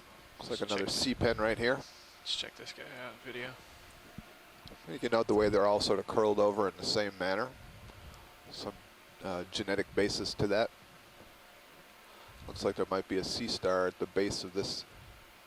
Yep, sea star at the base of the sea pen. Not a sea star, I'm sorry, a brittle star. And again, you can really see the inflated peduncle there. So that's not a holdfast. A holdfast would be a structure that's at the base of a coral colony that is more or less cemented onto hard substrate like a rock. But in this particular case, it's an inflatable peduncle that is stuck into the sediments. There you go. You can actually see the skeleton extending from the stem-like part of the coral down in through that peduncle. So the peduncle is currently inflated, holding its position, but it can be deflated to become just the same thickness as the rest of the stem that you see going upwards. So a nice view. You can also see a kind of an oral view that is facing down on the mouth of a couple of those polyps right at the base. Those would be the feeding structures on this colony. You can see many of them extended, with their tentacles extended into the water column. These polyps would grab organics, perhaps small crustaceans out of the water column. I noticed there's a pink spot on one of them. I don't know if that's something that has caught something just to the right of center.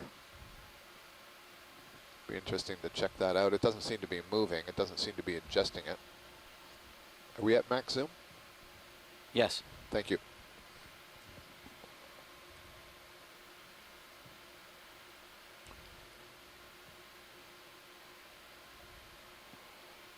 And one of the things I am not seeing here, because the polyps are transparent, if this were in a reproductive state and had some well-developed eggs, we should be able to see these through the tissue, and I do not see that in this particular colony. That's a good image for me when the video's ready. Coming wide.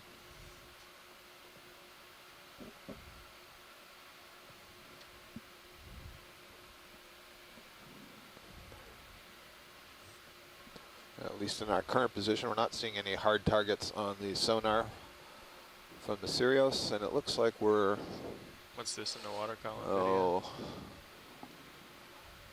It's coming in pretty close, huh?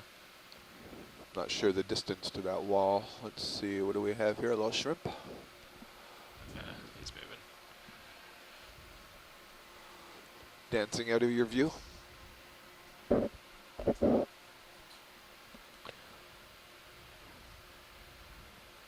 This is a white skeleton that's on the surface.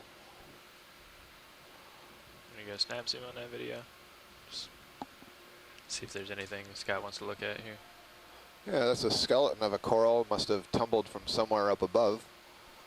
You can see possibly that would be the holdfast where it was attached to the rock. So a pretty good sized skeleton. So that's kind of a positive indication that there are some larger corals up ahead, maybe above us, and this may have tumbled down slope. Yeah. After it died. Thank you, Chris. Sure. Come live video. Thank you. Hey, pilot, is it our intention just to keep the move going? We've got less than 50 meters left in the current move, so do you want me to call and have them to continue? Yeah. Same speed, same direction, just keep it going? Yeah. I think last we heard that they were comfortable with point 1. Yeah. If they were comfortable with point 2, we could do that, but Yeah. Yeah, it sounds like this is where they're comfortable. So. okay. Yeah. Just continue. Okay. Sounds good. Roger that. Bridge RV now.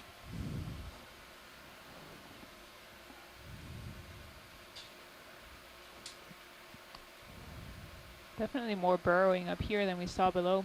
I think the dark coating on the surface, darker pebbles, is more distinct here than when we first started the dive.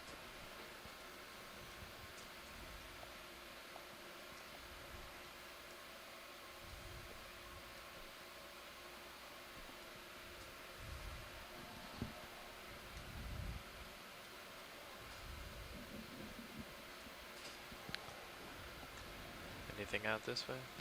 Bridge RV nav. Oh, it looks like there's something floating in the water column here again. Yeah. Oh, Hey, a can we fish. go ahead and put Small another fish. 200 meters on that move, same direction, same speed? Yeah, he was a Thank little you much. quick. Well, that was that was a little bit quick for us. Yeah, he was a little quick, Susan. Sorry.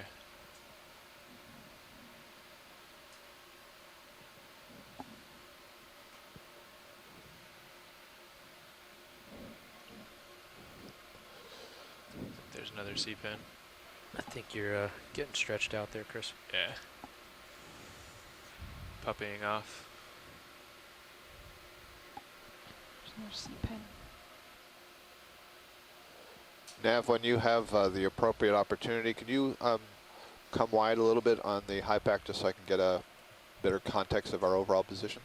Yeah, no problem. Thank you. Can do that right now.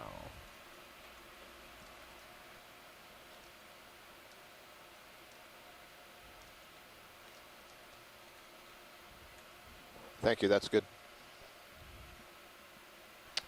Alrighty, yeah, so your ultimate goal was to get over here, and we were transiting along this line, and then at about this point we were probably going to make the decision to turn and head up the peak. That sounds good, thank you. Yep, Roger we're that. trying to get to those tighter contour lines. Great, thanks. No problem.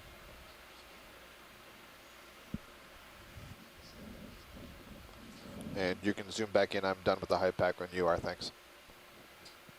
No problem. Looks like perhaps a cup coral that we're passing over. Yeah, it's interesting. They're kind of spotty, but they're down there. Yeah, it's nothing like the canyons where they were really everywhere. Right, and that particular case, those species were all aligned on those hard walls, pretty vertical surfaces, and we're just not in that same really kind of clunky today. environment, the same habitat. There aren't the attachment points.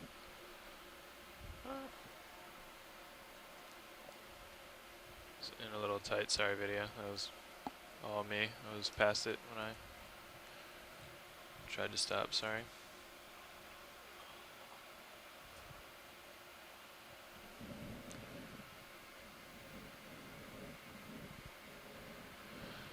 That was the guy we shot earlier.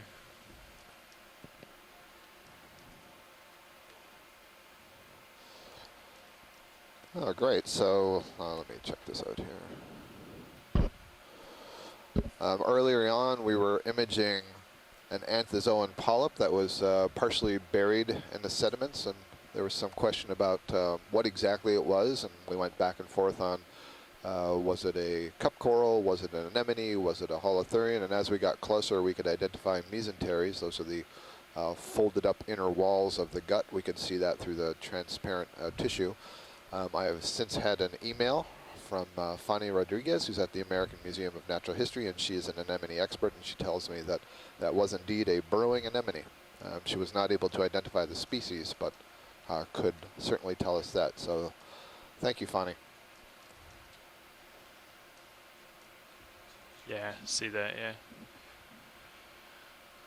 Coming up some rocks here. A little bit of hard substrate. Yes, indeed. Quite a bit, actually, if you look off to the right in the Sirius camera. Yeah, we're all sitting up a little straighter here. Looks like a skeleton of some point, former, mostly dead and covered with something. But there's plenty of material on this rock. What do you think? Is this in place or is this something dislodged?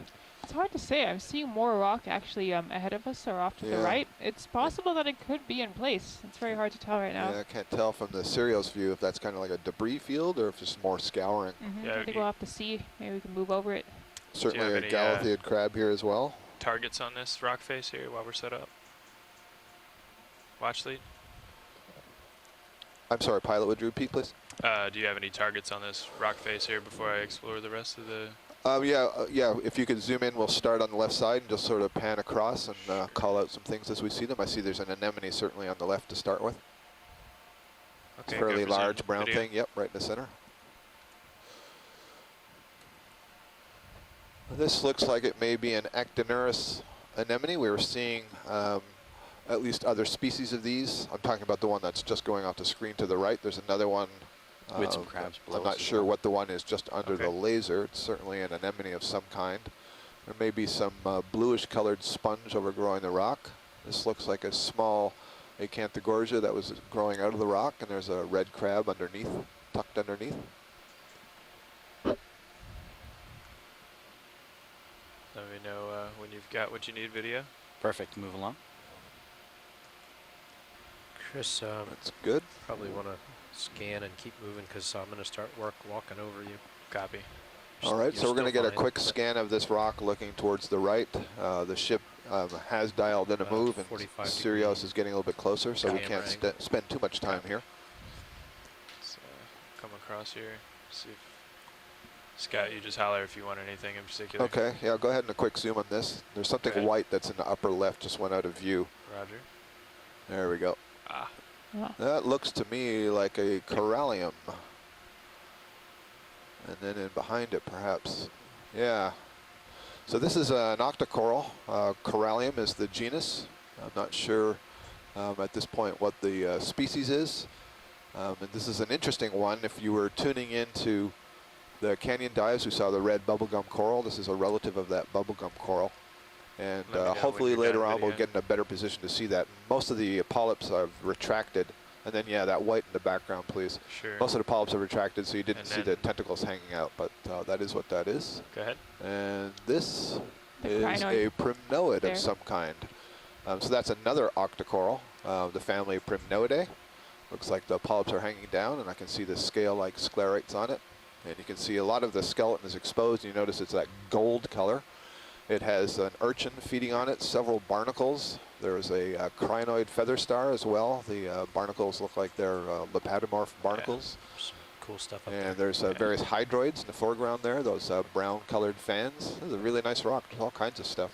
Okay, yeah, video and watch lead. When you're done, it might be a good idea to explore this area before we can't any longer if the ship passes over it. Copy that.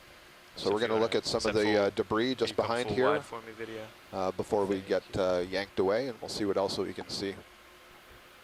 Yeah, actually, just based on the organisms that we saw on a rock previously, this looks to be a very similar community. There's something tall in the background there. Oh, there's a Metallogorgia right in the foreground. There's another one, a larger one. Great. So this is our first Metallogorgia, a pretty typical seamount species of coral. I'm sure we'll see plenty of these on our dive, but it's a good indication that we are in stop or no? hard substrate. No. I don't know what sort of Copy. position you're in to do that, Chris, to stop, but we'll probably see more as we go. Just take it and go. But if we're already I on the think we move, wanna let's keep moving. just keep getting these Yep. quick images and keep going. We Sure. don't want to stop the ship. We're already Metallogorgia is in a pretty long common colony. transect, So right? you can see two of them here. One in the background, which is what we would call the teenager, because you Okay. can see that there are some branches going down along the stem. Yeah, we'll try to get But the both one in the briefly. foreground here that you see, this would be what we would refer to as an adult colony. It has a network of branches right at the tip of a long branch that's of a long stem, excuse me. It's approximately 1 meter in length. little And you can wide, see yeah. these very Nice. delicate little pink polyps There you with their, each with their 8 tentacles. Right at the tips of the branch, but Now- otherwise there's nothing on that long stem. 200 that's attached to the remaining, rock. thank you. We gotta go. In the center there, you can see coiled up, looks kind of like a snake. That's a brittle star. And later on, when we have more time and are settled down, we'll describe the interaction between that brittle star and this colony. That's a good Okay. image, thank you. Sure, come wide from your video. And, I noticed in the background getting there was past a you, Chris. solitary Roger. unbranched Coming up. whip. That's probably a bamboo coral. So there's a lot of promising stuff here. A lot of sort of what I'll call typical seamount species of corals. And looking on the right, I do wonder if we've hit the hard rock I'll here. bet we're passing over a Candidella. I saw another juvenile and or teenage Metallogorgia. So something we passed over, I expect to Can't see really it go much later. more than that to the right, Is a Chris. That's different off kind of a track. primnode, Yeah, a I was Candidella it's called. And turning they are just to very see common that to have lots of characterized. brittle stars up at the tips of the branches, And kind of coming fishing back. in the water column. But there's some other interesting stories of associates associated with that colony. On the left side here, that crazy looking whip you see is a bamboo coral, the genus Lepidisis. When you get to see a forest of these, it gives this sort of Dr. Seussian appearance to the bottom. Several stocks here of corals and perhaps other things that look like they have been dead and colonized by many brittle stars and hydrozoans. Sorry, we're just gonna have to do a drive-by for Yeah, now. no Hopefully problem. there's more uphill here. We're getting a good survey of some of this stuff. Yeah.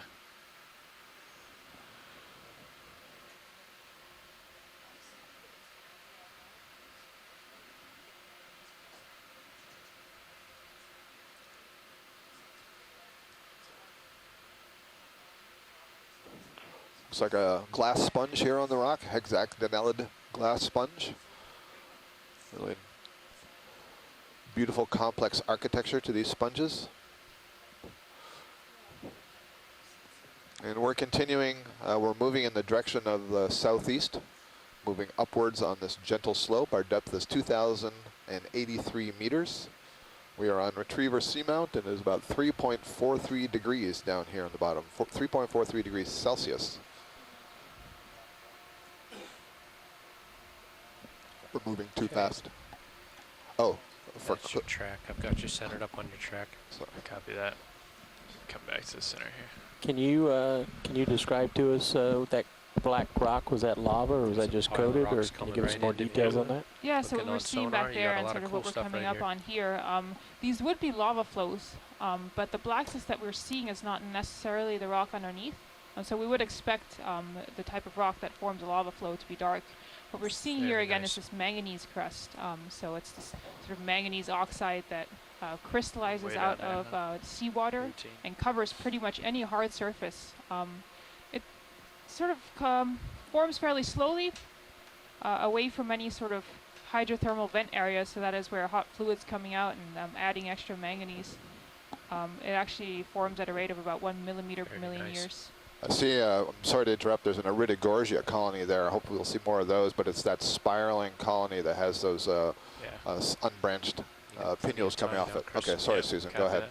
So let's go.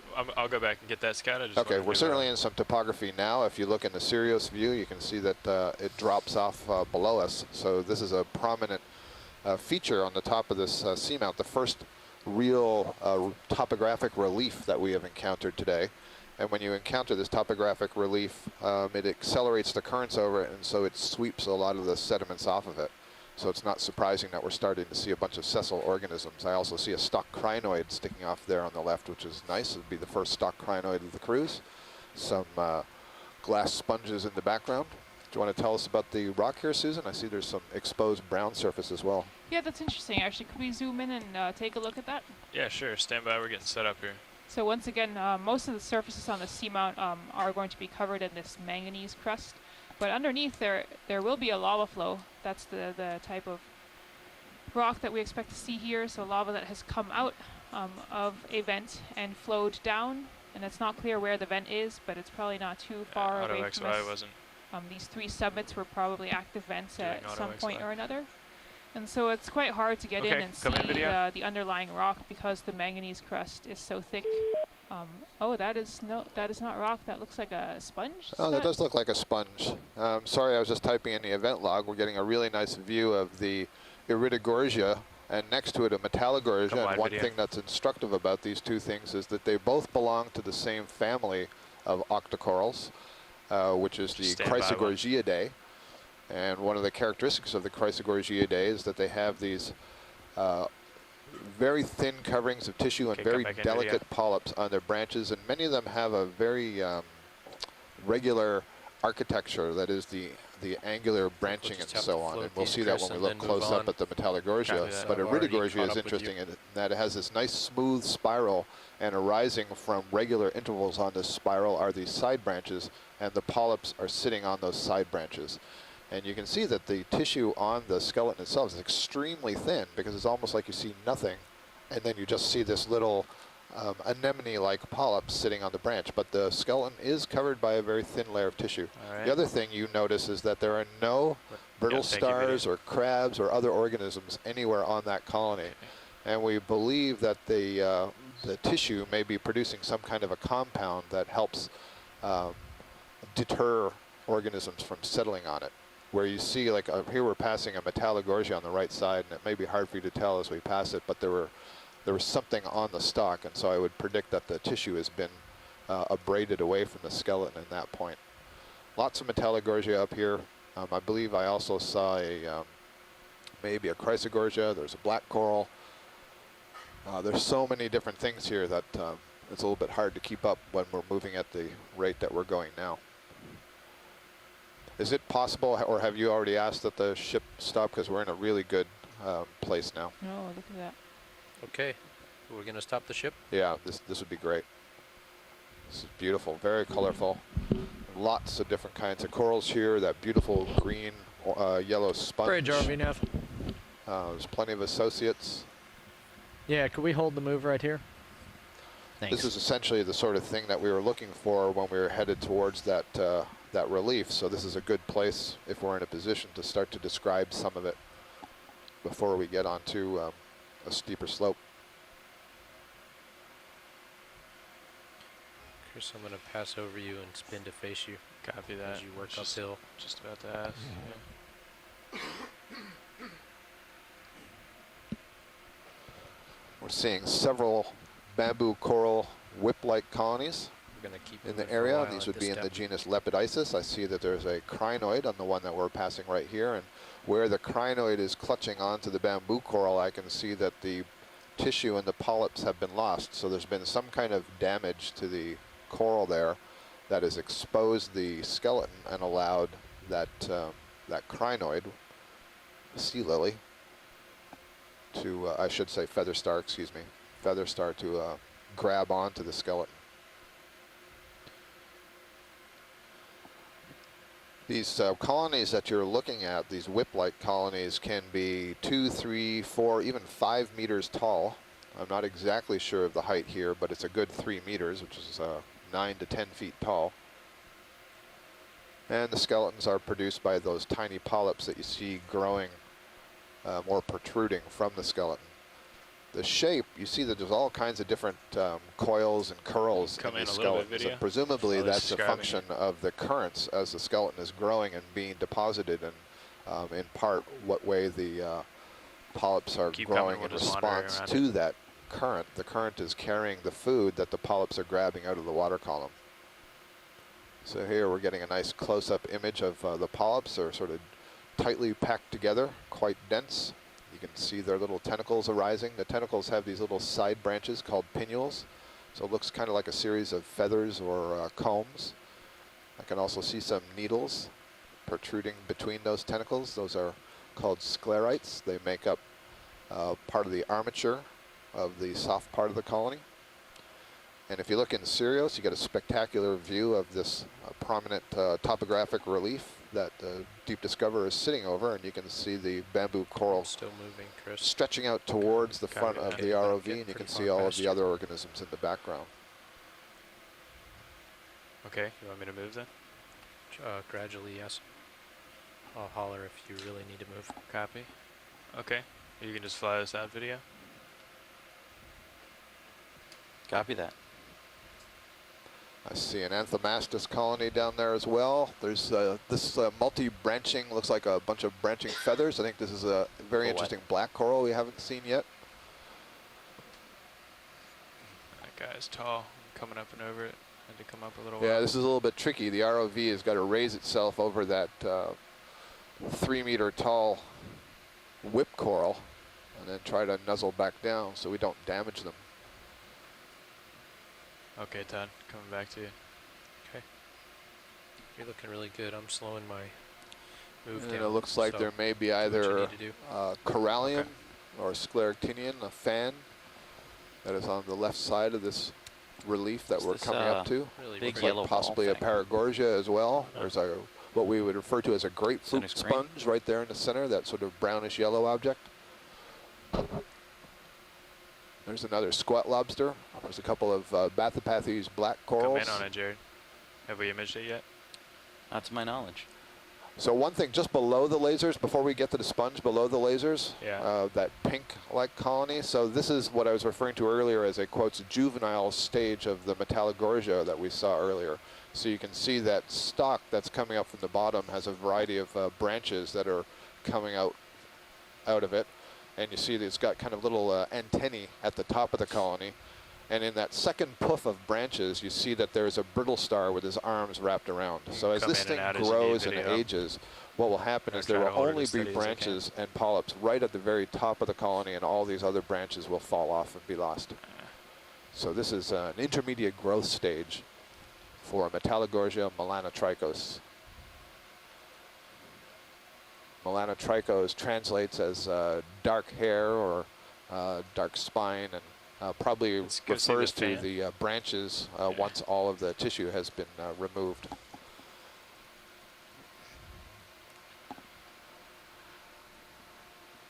Just tilting my camera down. I don't want to What's sit the, down. what's the white that we're seeing, sort of, I guess, directly ahead of us? Not the branching one, but Yeah, that's a sponge. Yeah, that's a sponge. It Okay. looks kind of like a bracket fungus. Is that what you'd see on a tree? Yeah, that's a sponge.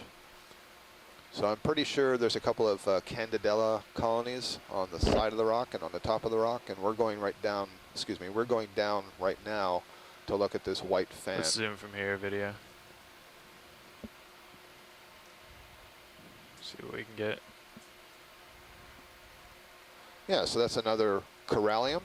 We saw that earlier. Corallium is the genus of this octocoral. Again, most of the polyps appear to be withdrawn. Corallium is interesting in a variety of ways. It may have various worm associates with it. And they kind of construct themselves these little tubes or tunnels Full zoom. on the Copy. skeleton.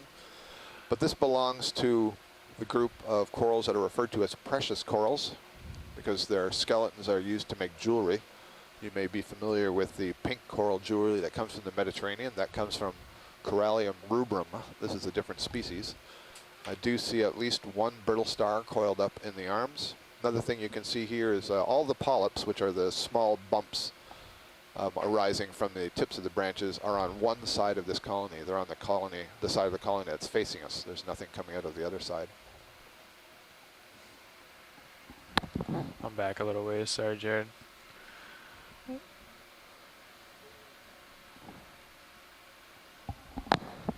Looks like we're in a really stable spot. Chris, I'm going to dip down to a lower altitude and just get a little bit of a beauty shot here. Okay. Jared? So we can get another Copy that? nice view of this. This corallium, the skeleton is that for quite Sled hard. HD? Yep. HD on Unlike some of the Sirius. other octocorals, which have a lot of protein in their skeleton, which makes them very flexible, this skeleton has a lot more Let me calcium know when you're carbonate ready and I'll associated with punch it. right in. Well, So I'm going it's to be heaving up and down. somewhat so you more frame it. brittle than the other just wanna try octocorals. to get It's a a little little bit closer. closer to a stony coral. It's not quite that brittle or hard, but it does Let's go see approach the that. sponge here.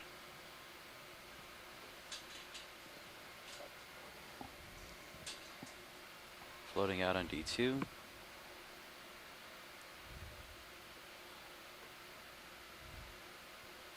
Can we get Sirius to tilt up just a bit? Come back in on D2. Coming in D2. Amy, I see the question. I think we would refer to this as Corallium niobe, N-I-O-B-E, possible Gonna take a species. full and pull a focus. So here's a Copy. nice close-up of this sponge. This is I think this is a glass sponge. I'm not 100% certain. Let's full zoom on D2. Pulling out just a bit. Okay, there's your serious shot. And Sirius looks great, Todd. Thank you very much. Yep.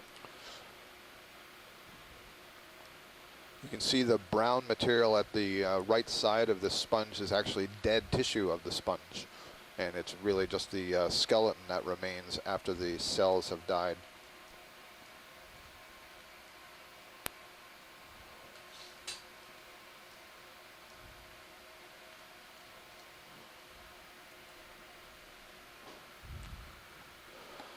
There is another, I said that this may be Corallium niobe. There is another corallium that was described from out here on the New England seamounts as a new species called Corallium beari, named after an octocoral expert, Ted Bear.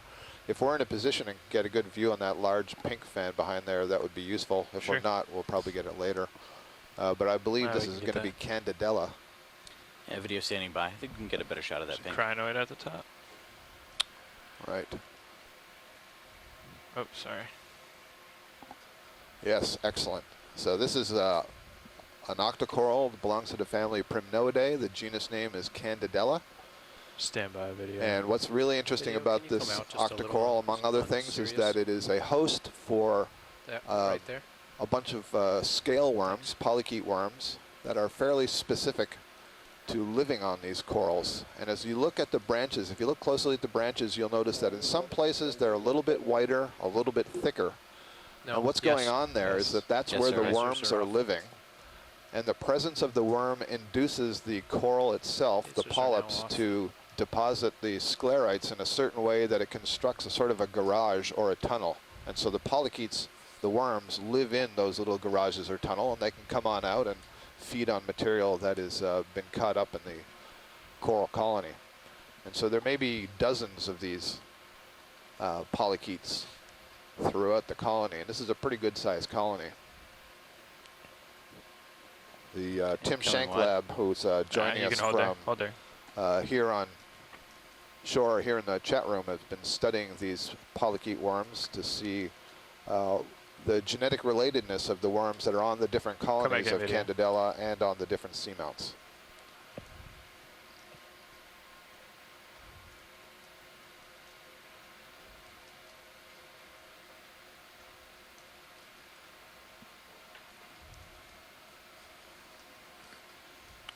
Serious shot is pretty cool, especially Yeah. as you float around, Chris.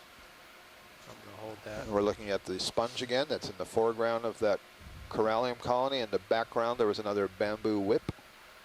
You can see the skeleton sticking out from the top, had no tissue. And as somebody noted, I think one of the ROV guys noted as we were coming into come on, the video. colony, there's a crinoid feather star that's sitting on the back of that corallium. You can see there's all kinds of stuff. We could spend the rest of the dive right here just describing what we're seeing. I see a couple of Do we want? black corals, those deep orange color on the left side. They might be the genus Stauropathes. Do I want anything to the immediate? Go right ahead here? and pick one. All right. Susan, is there anything that you're seeing that you would like to get a particular close-up of? No, I just, once we zoom out, it would be nice to get an overview of this Video, debris are you field here. capturing? Sure. Are you Yeah, I mean, there's recording plenty of Sirius stuff HD? to We are. describe. We Awesome. haven't yet described that black coral that was above the Candidella colony, the one that's just coming into center view now. It looks like a series of bottle brushes that you would use to clean test tubes that are branching. So this is a species of black coral. And I can see a different species of black coral above it. I see a small iridogorgia. That's the one that spirals outwards and has the side branches. Yeah. When you're in position, Chris, we would like you to zoom on the dark orange. Dark orange, Yep, or the bright orange, I guess I should say. Okay, video. Going in.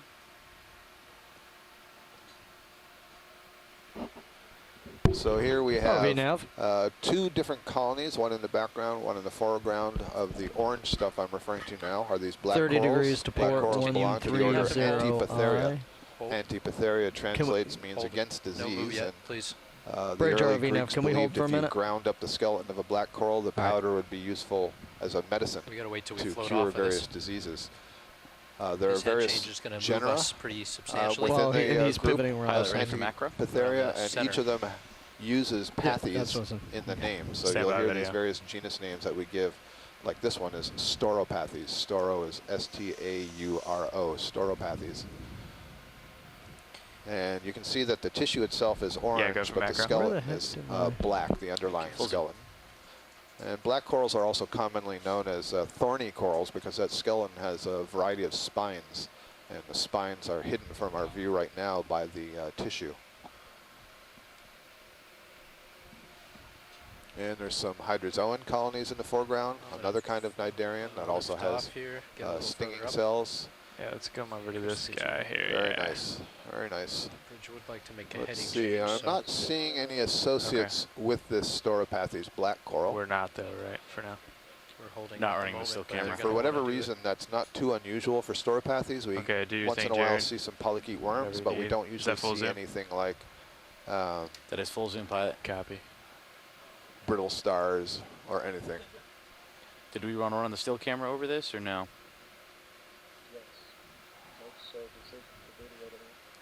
How's that, Scott? That's a nice zoom. Thank you. Yeah, Yeah, I'm not co-pilot, seeing did you say anything they're in the gonna branches spin there, left? so that's Head pretty good. forward, is Actually, that there's what they asked one for? little brittle star. Yep, one Say again. tiny They said brittle head star port right or in the head center there. starboard is what they're gonna do. I don't know. So how They interesting. said head port 30 degrees, which will sling us further south and into the wall. Okay. So we can't be Okay, come wide video. in here doing zooms and macros while they do that. We're gonna want to be ready All to right, move. what should we look at All next? right. So what's a good position for you? Maybe that other pink-like, sparsely branching coral that's right dead center. Are you able to get in on that? Sure. Okay. Bridge RV nav. What's your level of desire right now to make this heading change happen?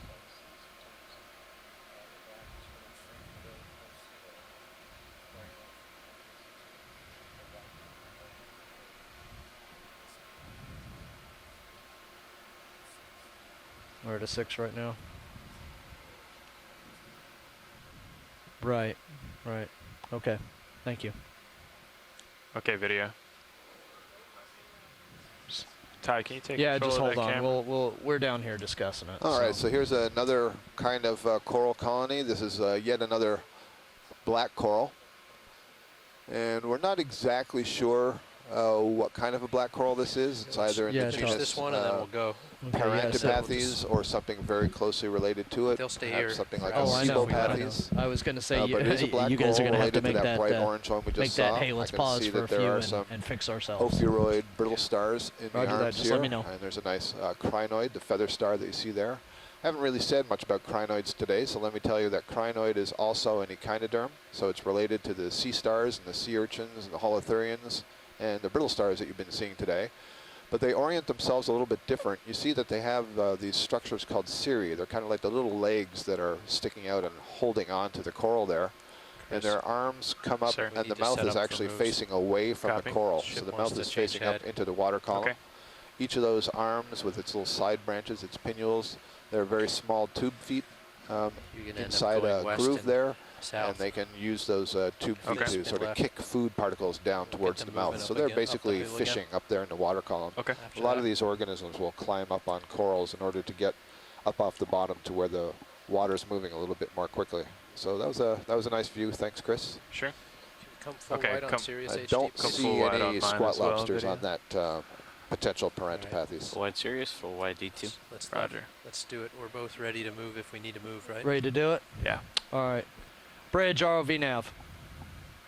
All right, we are ready for you to conduct your heading change. Let's do this nice and slow and methodically, and we'll get this taken care of. And I'll also point out that there's kind of an interesting platey structure. Roger that. almost You're to going to this come outcrop port that we're 30 looking at degrees, here. you said? The top you see, there's almost like a little bit of a plate sticking out. 130 And again, with all this manganese All right, let's crust and go. everything, it's really hard to talk about the morphology of the lava that's underneath. Okay, Todd, just So yell at these me are for- lava flows. Okay. There's probably also a lot of Well, debris here expect to too be that's swung been around to the west. sort of cemented and a little together by south. manganese crust. But Okay. this looks sort of like the top of a lava flow here with that So plate coming out. I can lateral that way, huh? Yep. Start to come back. In the distance there, beyond what we were referring to as that grapefruit sponge, you can see it on the right side about halfway up the screen. Above it there's a red coral, and haven't got close enough to that to know if that's a different species of corallium or if that's a paragorgia, but we might get a look at that as we sidle on by.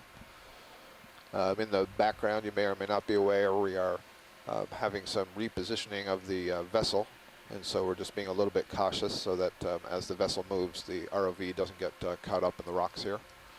There's a nice red crab on the lower right edge.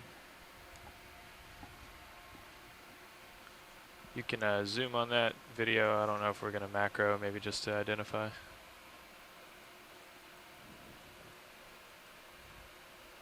Thank you, that's a nice zoom. So that is yet another corallium. This may be Corallium bathyrubrum. Corallium bathyrubrum, which was a new species that was described from our previous expeditions to the New England Seamounts. That was described by one of our colleagues, Les Watling, who was, occasionally joins us here in the chat room, and his graduate student, Ann Simpson.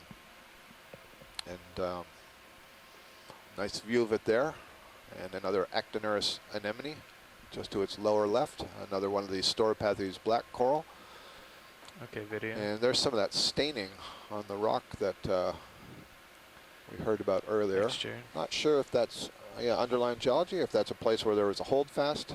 It's really hard to tell. I'm leaning Yeah. more towards where there was a holdfast, but I need Okay. to get a bit of a closer look at that.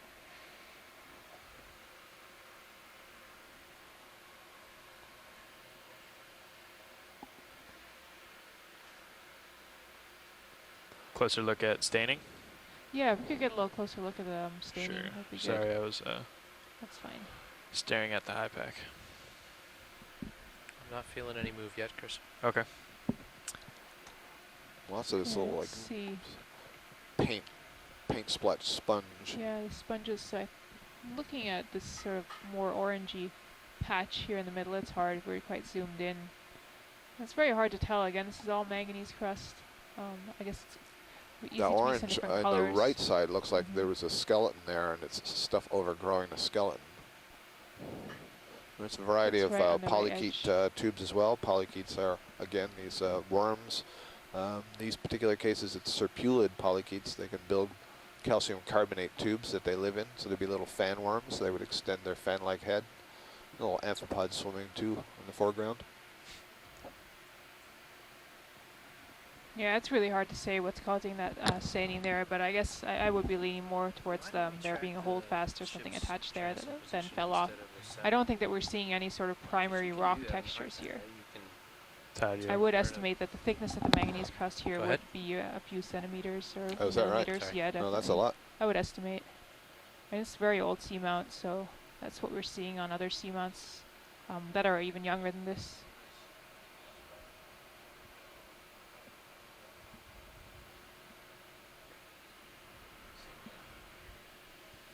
Okay, can you come wide video? Where? Well, this is a really beautiful Now. spot. There's all kinds of different corals, lots of color. We frequently get asked about No why worries. there's so much color in the deep sea here where there's no sunlight. Roger that. And we don't have a real What do you good think of answer for coming that. around There's this, a few different Todd? ideas. It's related to their diet. So what they're feeding on and the metabolic byproducts that may be sequestered either in the skeleton or the tissue. Start to drift away It from may you a little be bit for a little while as that moves. a result of history, come the back after genetics, he the brings the organisms head that back they around. were related to that may be using color for I don't think you're going to see more than a 10-meter move in any other direction. situations where there is light. Oh.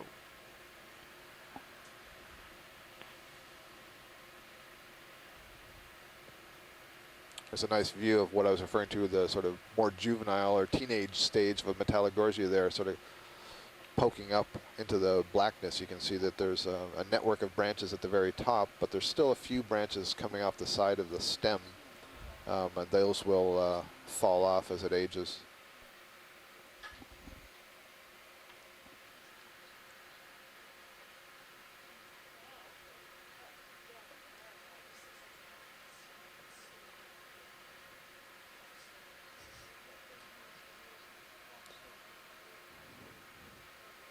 I see a small Iridogorgia colony.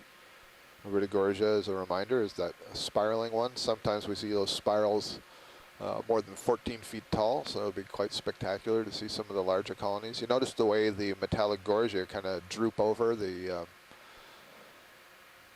apex of the colony where the network of branches is somewhat heavier and is aligned with the currents. And we're seeing some interesting staining on the underside, or the little bit of a lip here in the rock that we want to get a look at after we look at the Metallogorgia, I guess. Yeah, go ahead. So I haven't told this story yet, but you see right in the center of this colony, there is an ophiuroid brittle star with its arms all coiled up. And every colony of Metallogorgia that we have seen, and this is a worldwide phenomenon, all oceans, will have this one brittle star sitting in the center there. And as you saw those earlier growth stages, the juvenile and quotes teenager, they also had a brittle star associated with them. And the very smallest colonies that we've ever found have one brittle star. And so if we find a live Metallogorgia, we know we're going to find this ophiuroid brittle star associated with it. Occasionally we will find a dead Metallogorgia that still has the brittle star stuck, clinging to the branches, but all the tissue of the coral is dead, but we have never seen a live Metallogorgia that doesn't have a brittle star. We also know that that brittle star is not found anywhere else. It's not found on the rock, it's not found on other corals. So there's a very close association. Are we going to get a look at the, do we have time to get a look at the staining? Yeah, under that overhang there. I'll stop talking about that so we can like get a look at the staining. Just below that sponge there. Sure. Roland, is that what you were referring to as well? Yeah. So just as we zoom in to finish the story, so the larva of that brittle star has to have some way to find the juvenile coral of this Metallogorgia, and one possibility is that the juvenile stage isn't going to grow into a larger colony if it doesn't have the brittle star. Okay, go ahead, video. Is this good right here? Okay, so we're zooming in on the rock here. Yeah, let's zoom in a little bit below that sponge. You can get in. It almost looks like there's a little bit of layering there. Something in this Sirius HD further cam down. video. So just coming onto the screen now, this sort of orange color here. Yeah, it looks to be some kind of ctenoform, maybe. Yeah. I'm going to punch in on that. Go ahead. You tilt down. Yeah, and if we can go right and follow it along. Is that as much zoom as we can get? Max zoom. Okay. Yeah, it's interesting. It almost looks like sediment that has been sort of lithified together. I'm just looking at the texture on it. It doesn't have that really smooth manganese See if we get set down. texture. It looks like that.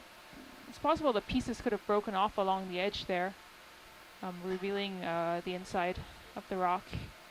Could be some alteration there. That's pretty big. Yeah. Look at it. Yeah, that is an interesting texture.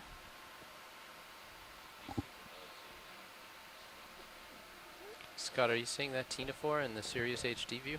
What no, sorry, I was typing. I am not seeing it. You want to go tight on the if you can get it again. It's sort of getting into the dark. Yeah, we're running pretty low on light. I'm already at 6 dB and full iris. Okay, video, come in. Well, it'll be in the clips probably. I see. Yep. How's that?